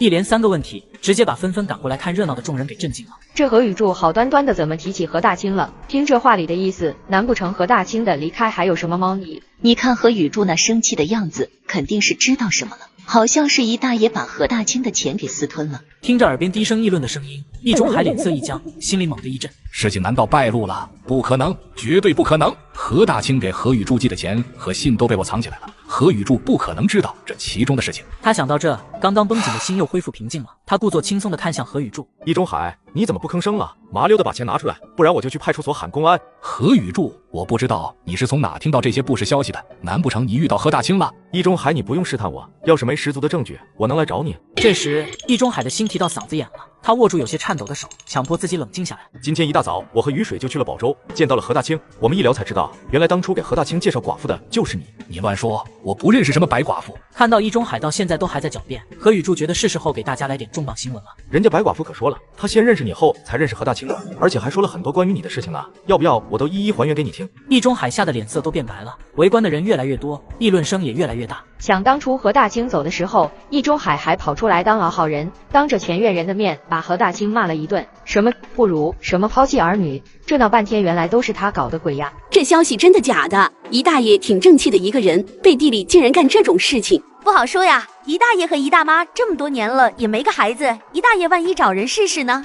那他为啥还把这个白寡妇介绍给何大清？难不成是姨大爷试验失败，为了甩开这白寡妇，把何大清推出来当冤大头？听着周围人议论的越来越离谱，易中海的脸色也变得越来越难看了。但道德天尊即便心里再怎么生气，很快就把火压下去了。哎呦，柱子，你说我怎么把这事给忘了？瞧我这记性，这几个月厂里的事情太忙了，都把我给忙糊涂了。那啥，你爹确实给你们兄妹俩留了100块钱，不过他担心你乱花钱，特意叮嘱要在你缺钱的时候才能给你。你等着，我这就回去取钱。然后易中海回屋拿钱了。不一会，易中海便拿着一叠钱走了出来。何雨柱也没矫情，当着众人的面开始数钱。看着这些钱，易中海心疼的要命。原本这个计划是天衣无缝的，把何大清和白寡妇忽悠走，自己还能装老好人。可如今，这还不是最要命的，最要命的是名声没了。这钱我是替你保管的，肯定不会少。柱子，你爹也算是把你托付给我了，以后咱们两家。易中海还想挽回一下两人的关系，可没想到何雨柱一点面子也不给，直接摆了摆手。钱的事情虽然解决了，但白寡妇的事情还没说清楚啊！啊，白寡妇啥事呀？钱都给你了，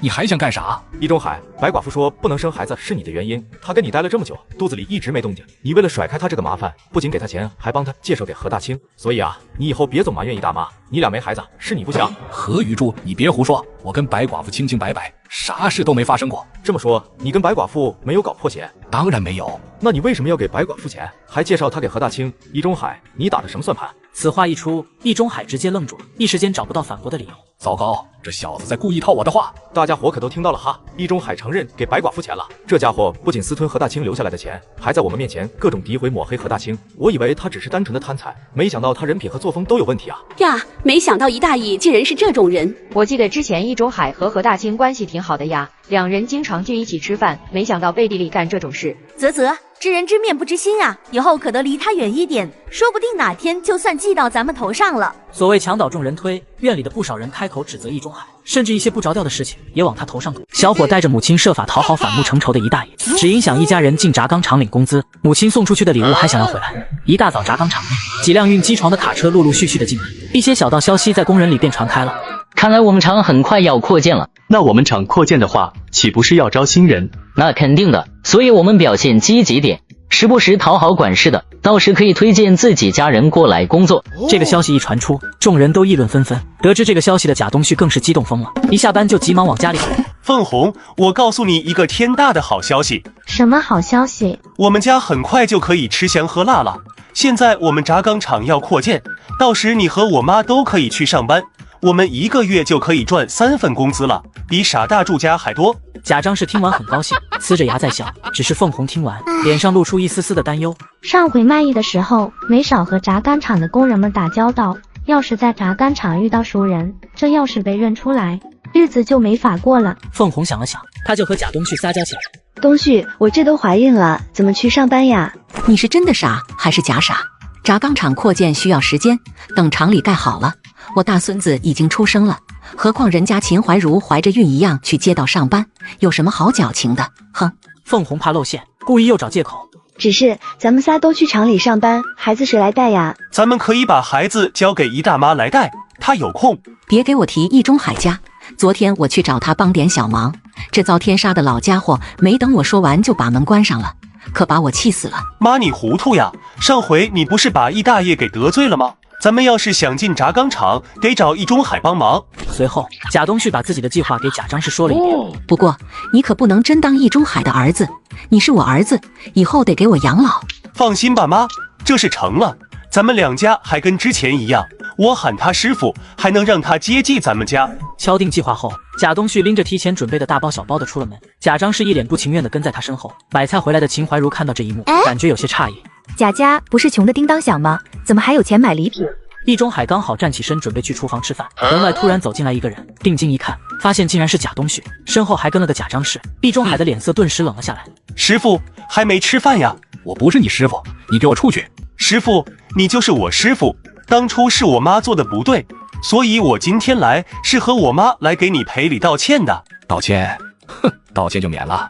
你们走吧，我没你这个徒弟。这一家人无事不登三宝殿，肯定是有事求于我。知道易中海还在生气，贾东旭回头看了眼自家老娘，示意把房门给关上了，确保外人看不见后，贾东旭把礼品往旁边一放，然后干净利索的跪了下来。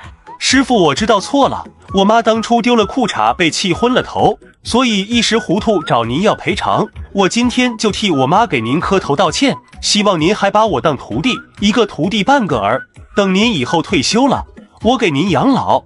贾东旭为了能让家人进轧钢厂，是真豁出去了。妈，快给我师傅道个歉，你要是不认错，以后咱们断绝母子关系。断绝母子关系？这么狠？看来贾东旭也是真的认识到错误，非常诚恳，真的有些感动了。贾张氏听闻嘴角一抽，虽然这句话是在家编排好做戏给易中海看的，但听到这句话的时候还是忍不住生气。但为了能顺利进轧钢厂，贾张氏还是压下心中的不满。老易，当初是我糊涂了，现在我给你道歉，等我家有钱了，那100块钱再还给你，你别跟我一般见识。妈，你也给师傅磕一个。啥？我也得磕？贾张氏狠狠扫了贾东旭一眼。排练的时候你也没说磕头呀，这又是闹哪出？你这不是让我脸面扫尽吗？要是知道磕头，打喜我也不来。前段时间被何雨柱兄妹弄得我在院里抬不起头，笑得最大声还属这个贾张氏。要是他今天能给我磕头，那我也能勉强接受他们的道歉了。贾东旭迟迟未见贾张氏行动，于是想上前拉他一把。我已经和易中海道歉了，凭什么还要磕头？你这个逆子，胳膊肘往外拐。妈，你也为我和你未来的大孙子想一想啊！就快拿住易中海了，不能在这时候出一丝一毫问题，不然所有的计划都泡汤了。易中海看看贾东旭，又看看贾张氏。磕头就免了。我师傅，您大人不计小人过，我妈之前冒犯您，请您原谅她吧。痛死我了，痛死我了！老易，头我也算磕了，欠我给你道了，你还要我怎样啊？是不是还想要我以身相许啊？这时易中海急了，他赶紧离贾张氏远远的。东旭，你赶紧拉你妈起来，不然别人以为我对她怎样了。师傅，那你可以原谅我们吗？你还是我徒弟，要是平时工作或生活中有什么困难，我尽量会给你帮助的。贾东旭听后，激动的又给易中海磕了几个。老易，那既然这样了，我们家现在揭不开锅，刚刚带来的这些东西是不是？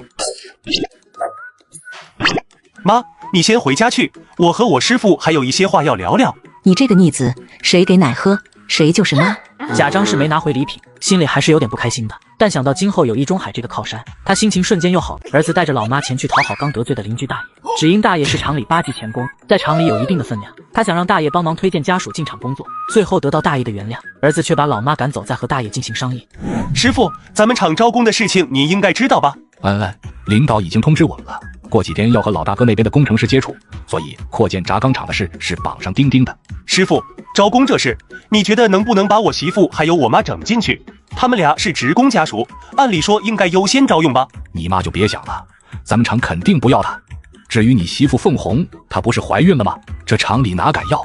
那厂里扩建也不是1、2天就能建好的，妥妥干干的1年才能建好。到时候凤红已经生完孩子了。师傅，你也知道我家条件困难，要是凤红能进轧钢厂，那我们家就是双职工家庭了，以后也更有能力孝敬您。易中海被这番话给说动了，然后随口问了句：凤红上过学吗？厂里招工条件必须是小学文化，最差也得念过2年书，得确保认字才行。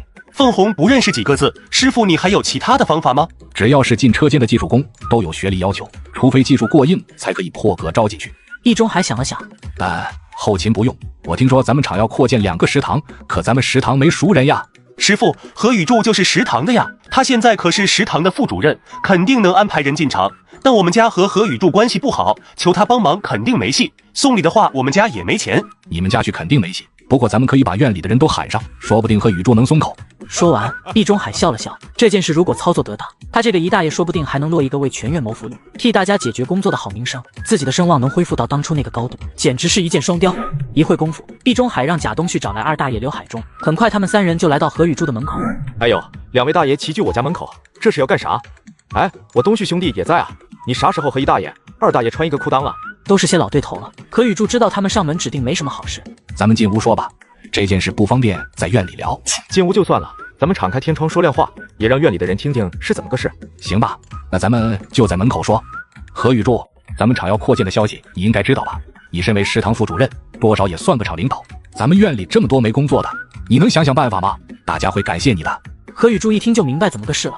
易中海这老狗又来算计自己了，帮院里人，凭啥呀？原主何宇柱帮这个帮那个的，最后落了个什么下场？2位大爷也太看得起我了，我只是一个小小的食堂副主任，芝麻大点的官，哪有什么能力往厂里塞人？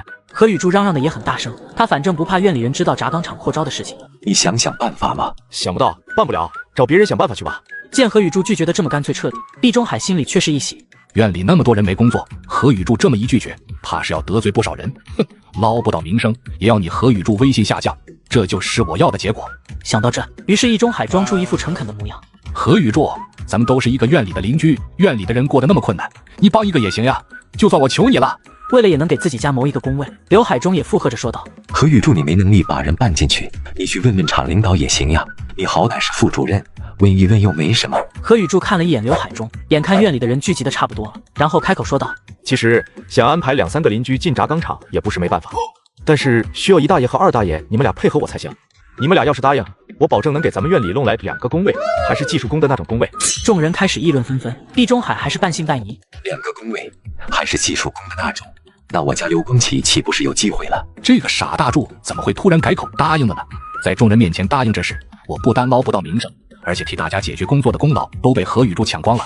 一想到这，易中海嘴角一抽，大声地质问何宇柱：你真有办法给咱们院弄来2个技术工工位？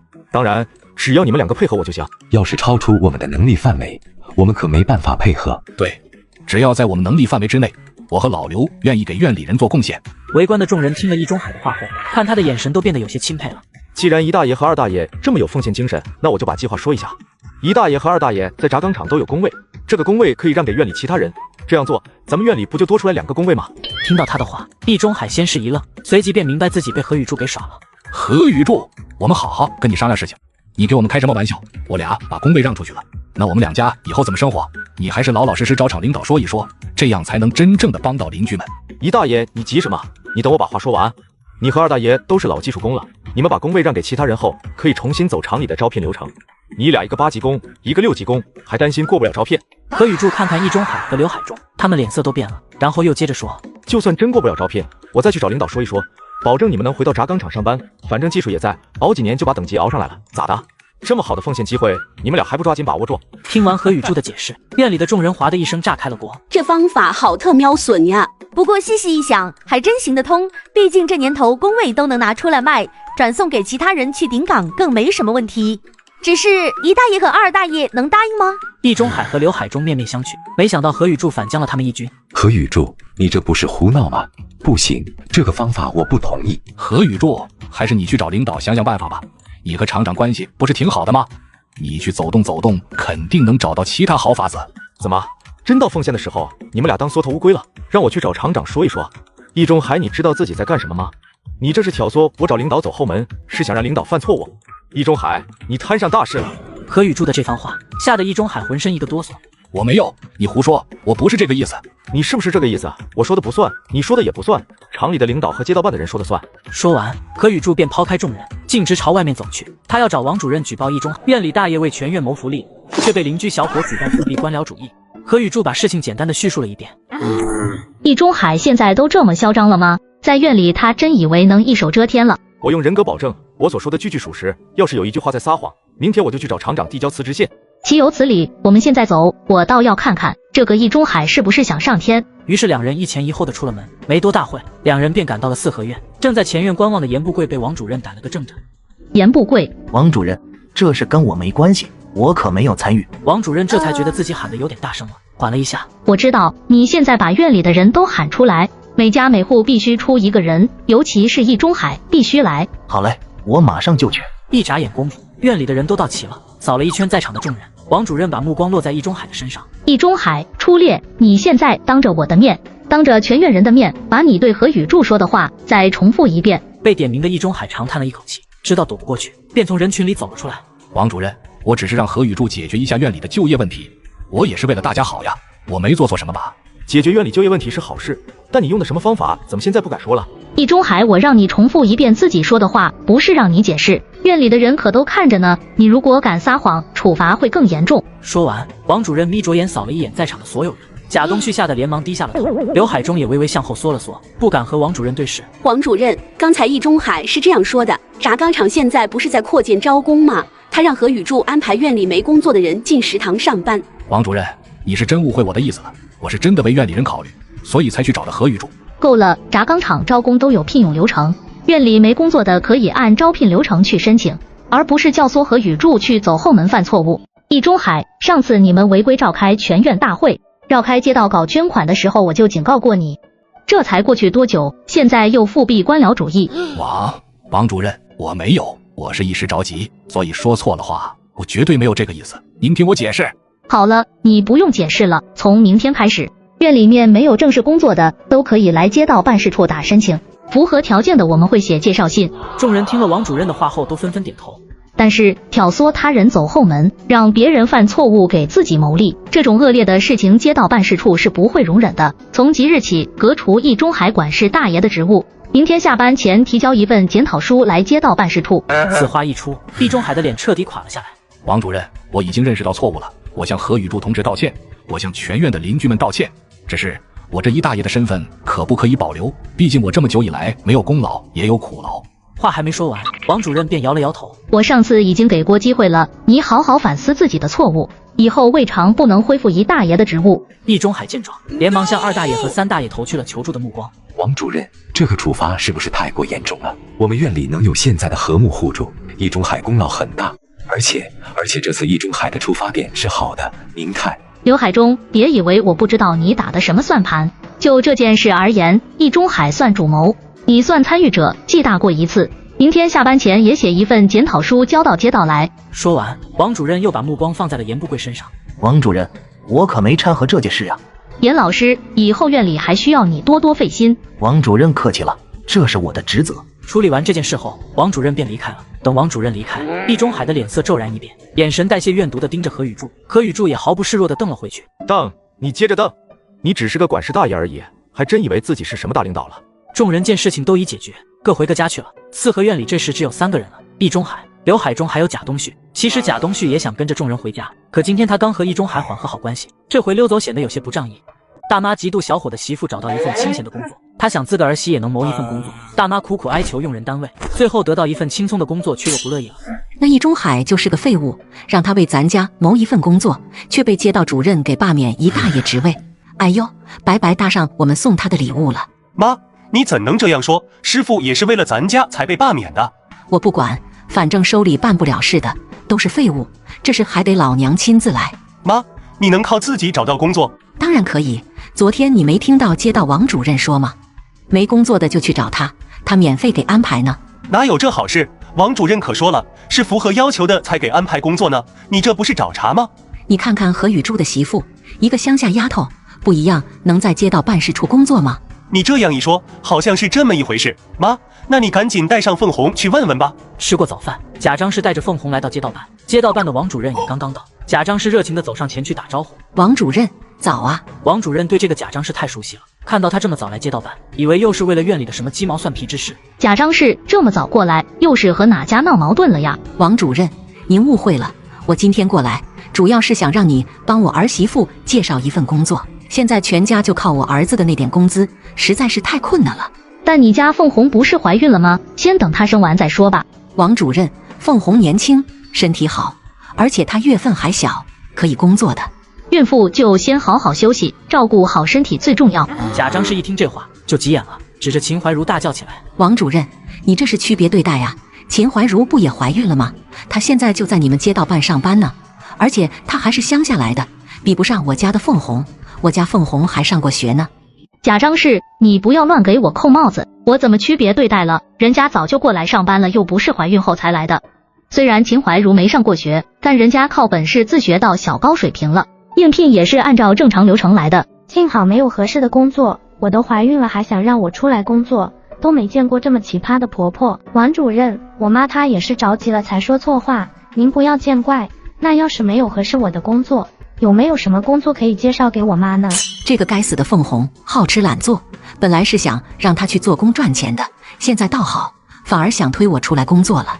王主任看了一眼贾张氏，想了一下，现在确实有一份工作缺人，工作时间不长，工资1个月有15元。还没等贾张氏开口，凤红就急忙的答应了。谢谢王主任，你太好人了，1个月15块钱，加上东旭每个月的工资，那1个月足够家里用了。如果省着点，每个月存个几块钱是不成问题的。等自己孩子出生，家里也有钱养孩子。是做什么的？太累的活我可干不了。每天早晨和晚上一天就跑2趟，每月15块钱。你现在年龄也不大，完全能胜任。那倒也不错呀，这活我领了。那太好了，我还为这事找不到人而烦心呢。那这份工作具体是做什么的？去公厕拉粪车，到去化粪池。什么？王主任，你让我去公厕拉粪车？王主任闻言皱了皱眉。你不是说家里很困难吗？再说了，你比老李头年轻多了，他能干，你怎么就不能干了？可是拉大粪多脏啊，我这么好面的人怎么能去？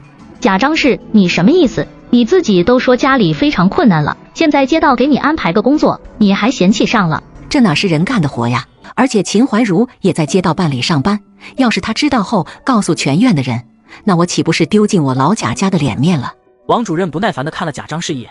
劳动最光荣，有什么好取笑的？你之前在大院里做的那些事情不是更丢人吗？现在要你去工作，就说丢人，你简直是不可理喻。这活你干不干？你要是不干，那就说明你们家不困难，以后禁止院里的人给你家捐款捐物品。凤红看到王主任发火了，赶紧答应下来。王主任，这活就留给我妈吧，她一定能胜任的，我来和她说说。凤红，妈，你就算不为了这个家，你也得我肚子里的孩子考虑吧，这可是你亲孙子呀，你要是工作了，我们家就多一份收入，那就可以养你的亲孙子了啊。贾张氏原本还很生气，但听到可以赚钱给亲孙子花，他也就气消了。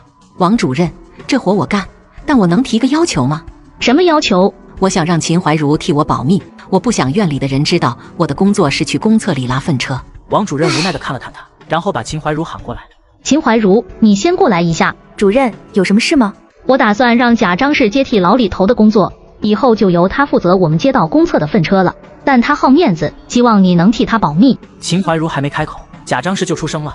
秦怀茹，你是不是心里在笑话我？我告诉你，如果不是为了我的大孙子，我也不可能去干这份活。贾张氏，你想多了。我在农村种地时，天天都是挑大粪浇菜，这有什么好笑的？我可以向你保证，但你要知道这是公厕，院里的人有可能会碰见你的。贾张氏一想到会遇到熟人，脸色就变得特别难看。这时凤红开口了。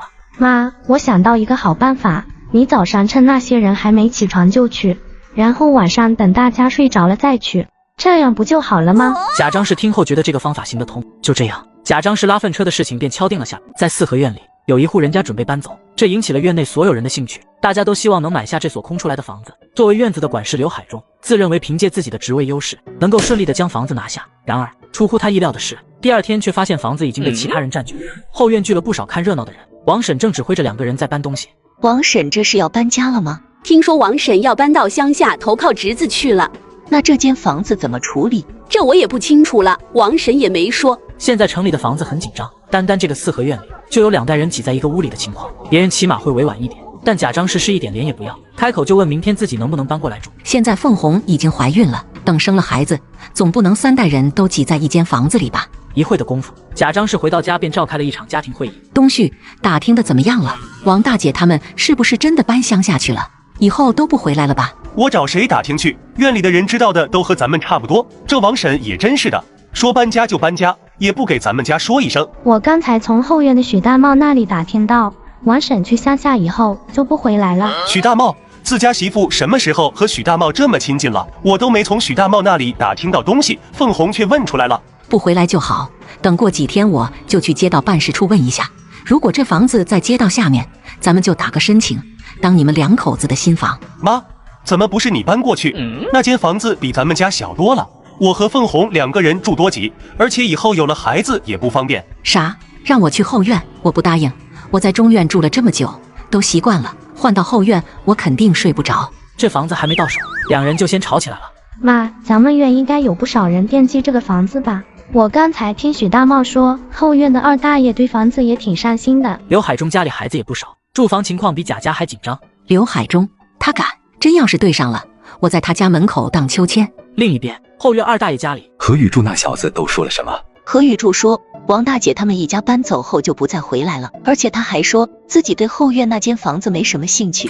刘海中闻言满意的点了点头。如果何宇柱没撒谎的话，后院王大姐这间房已经是他的囊中之物了。毕竟他身为后院的管事大爷，其他人是抢不过他的。既然如此，这间房就给光启当婚房吧，结了婚也不方便和我们住一起了。刘光启听到把房子留给他，心里不由得有些燥热，可下一句话就如同给他浇了一盆冷水。单独给你一间房结婚，这个租房的费用就得你自己来承担了。行，没问题，直接从我工资里面扣就行。刘光启每个月工资都上交给了刘海中，自己只有一些吃饭和零花的钱。不，我的意思是，你以后的零花钱用来付房租。啥？那我平时花啥？我这么大人了，身上总不能没钱吧？你可以从我这借，等结了婚再还我。有这样坑儿子的爹吗？借钱可以，但你不能管我要利息。很快就到了第2天傍晚时分，贾张是在门口溜达，突然发现后院围了不少人。他好奇地走到后院，发现后院王家的门被人打开了。咋回事？街道的人来收房子了？不是街道的人，是有人要搬进去住了。什么玩意？有人要搬进去了？谁那么缺德呀？我看着是中院的老吴，他拿钥匙开的门。这遭天杀的老吴想干啥？他们家又不是没地方住，凭啥占我家房子啊？我大孙子马上就要出生了，以后住哪呀？什么叫你家房子？你一个中院的，还想抢我们后院的房子？给我滚一边去！刘海中，你什么意思？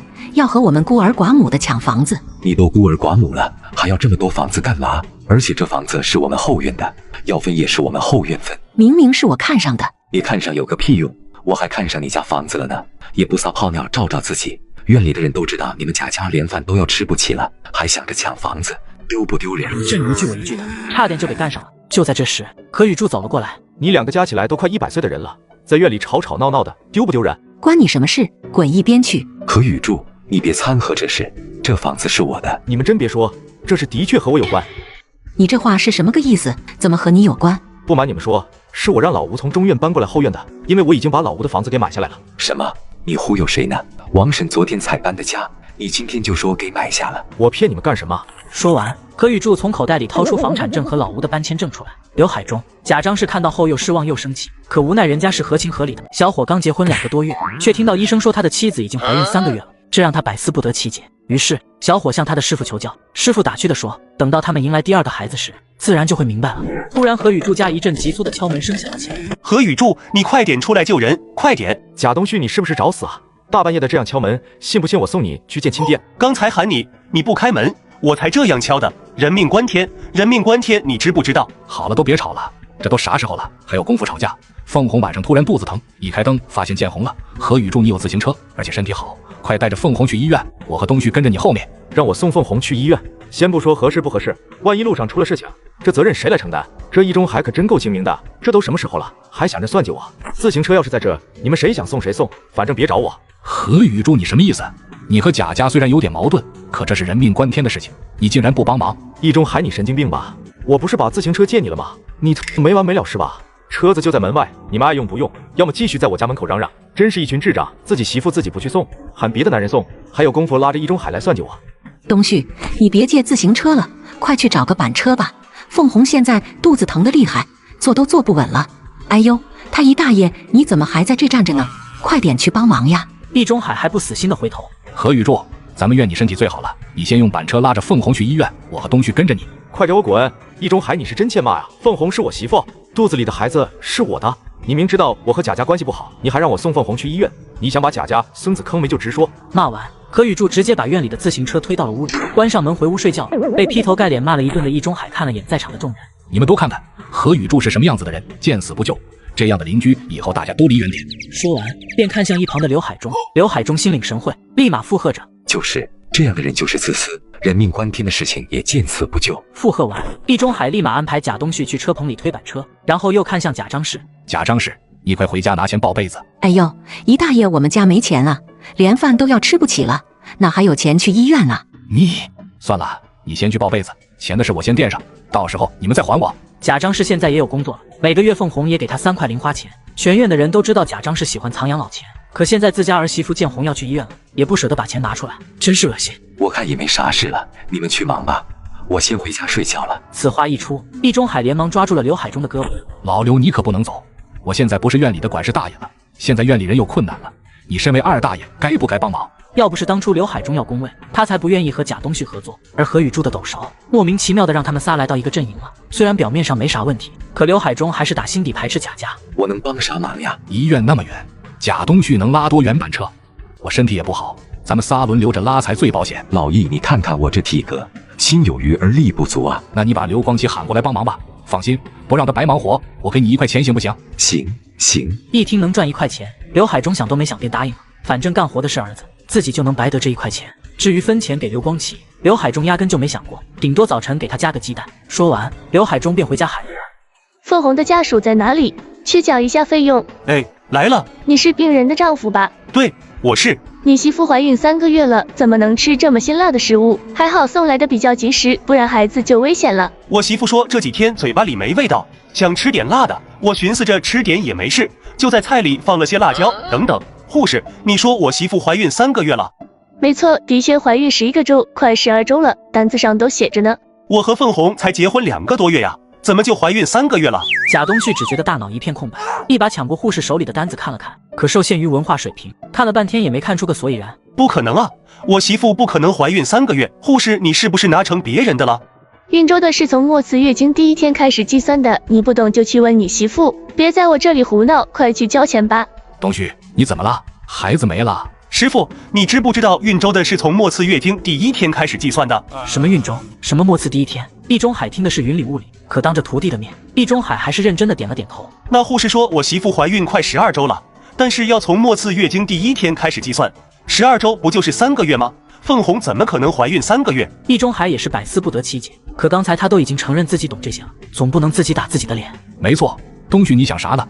孕周的是从末次月经第1天开始计算的，就该是12周。师傅，你确定是这样吗？确定，你还小，不知道怎么算孕周，等凤红生第2胎的时候你就懂了。贾东旭也似懂非懂的点了点头，然后把缴费单塞到了易中海的手里。师傅，我家情况你是知道的，当初真的是瞎了眼，给找上贾东旭。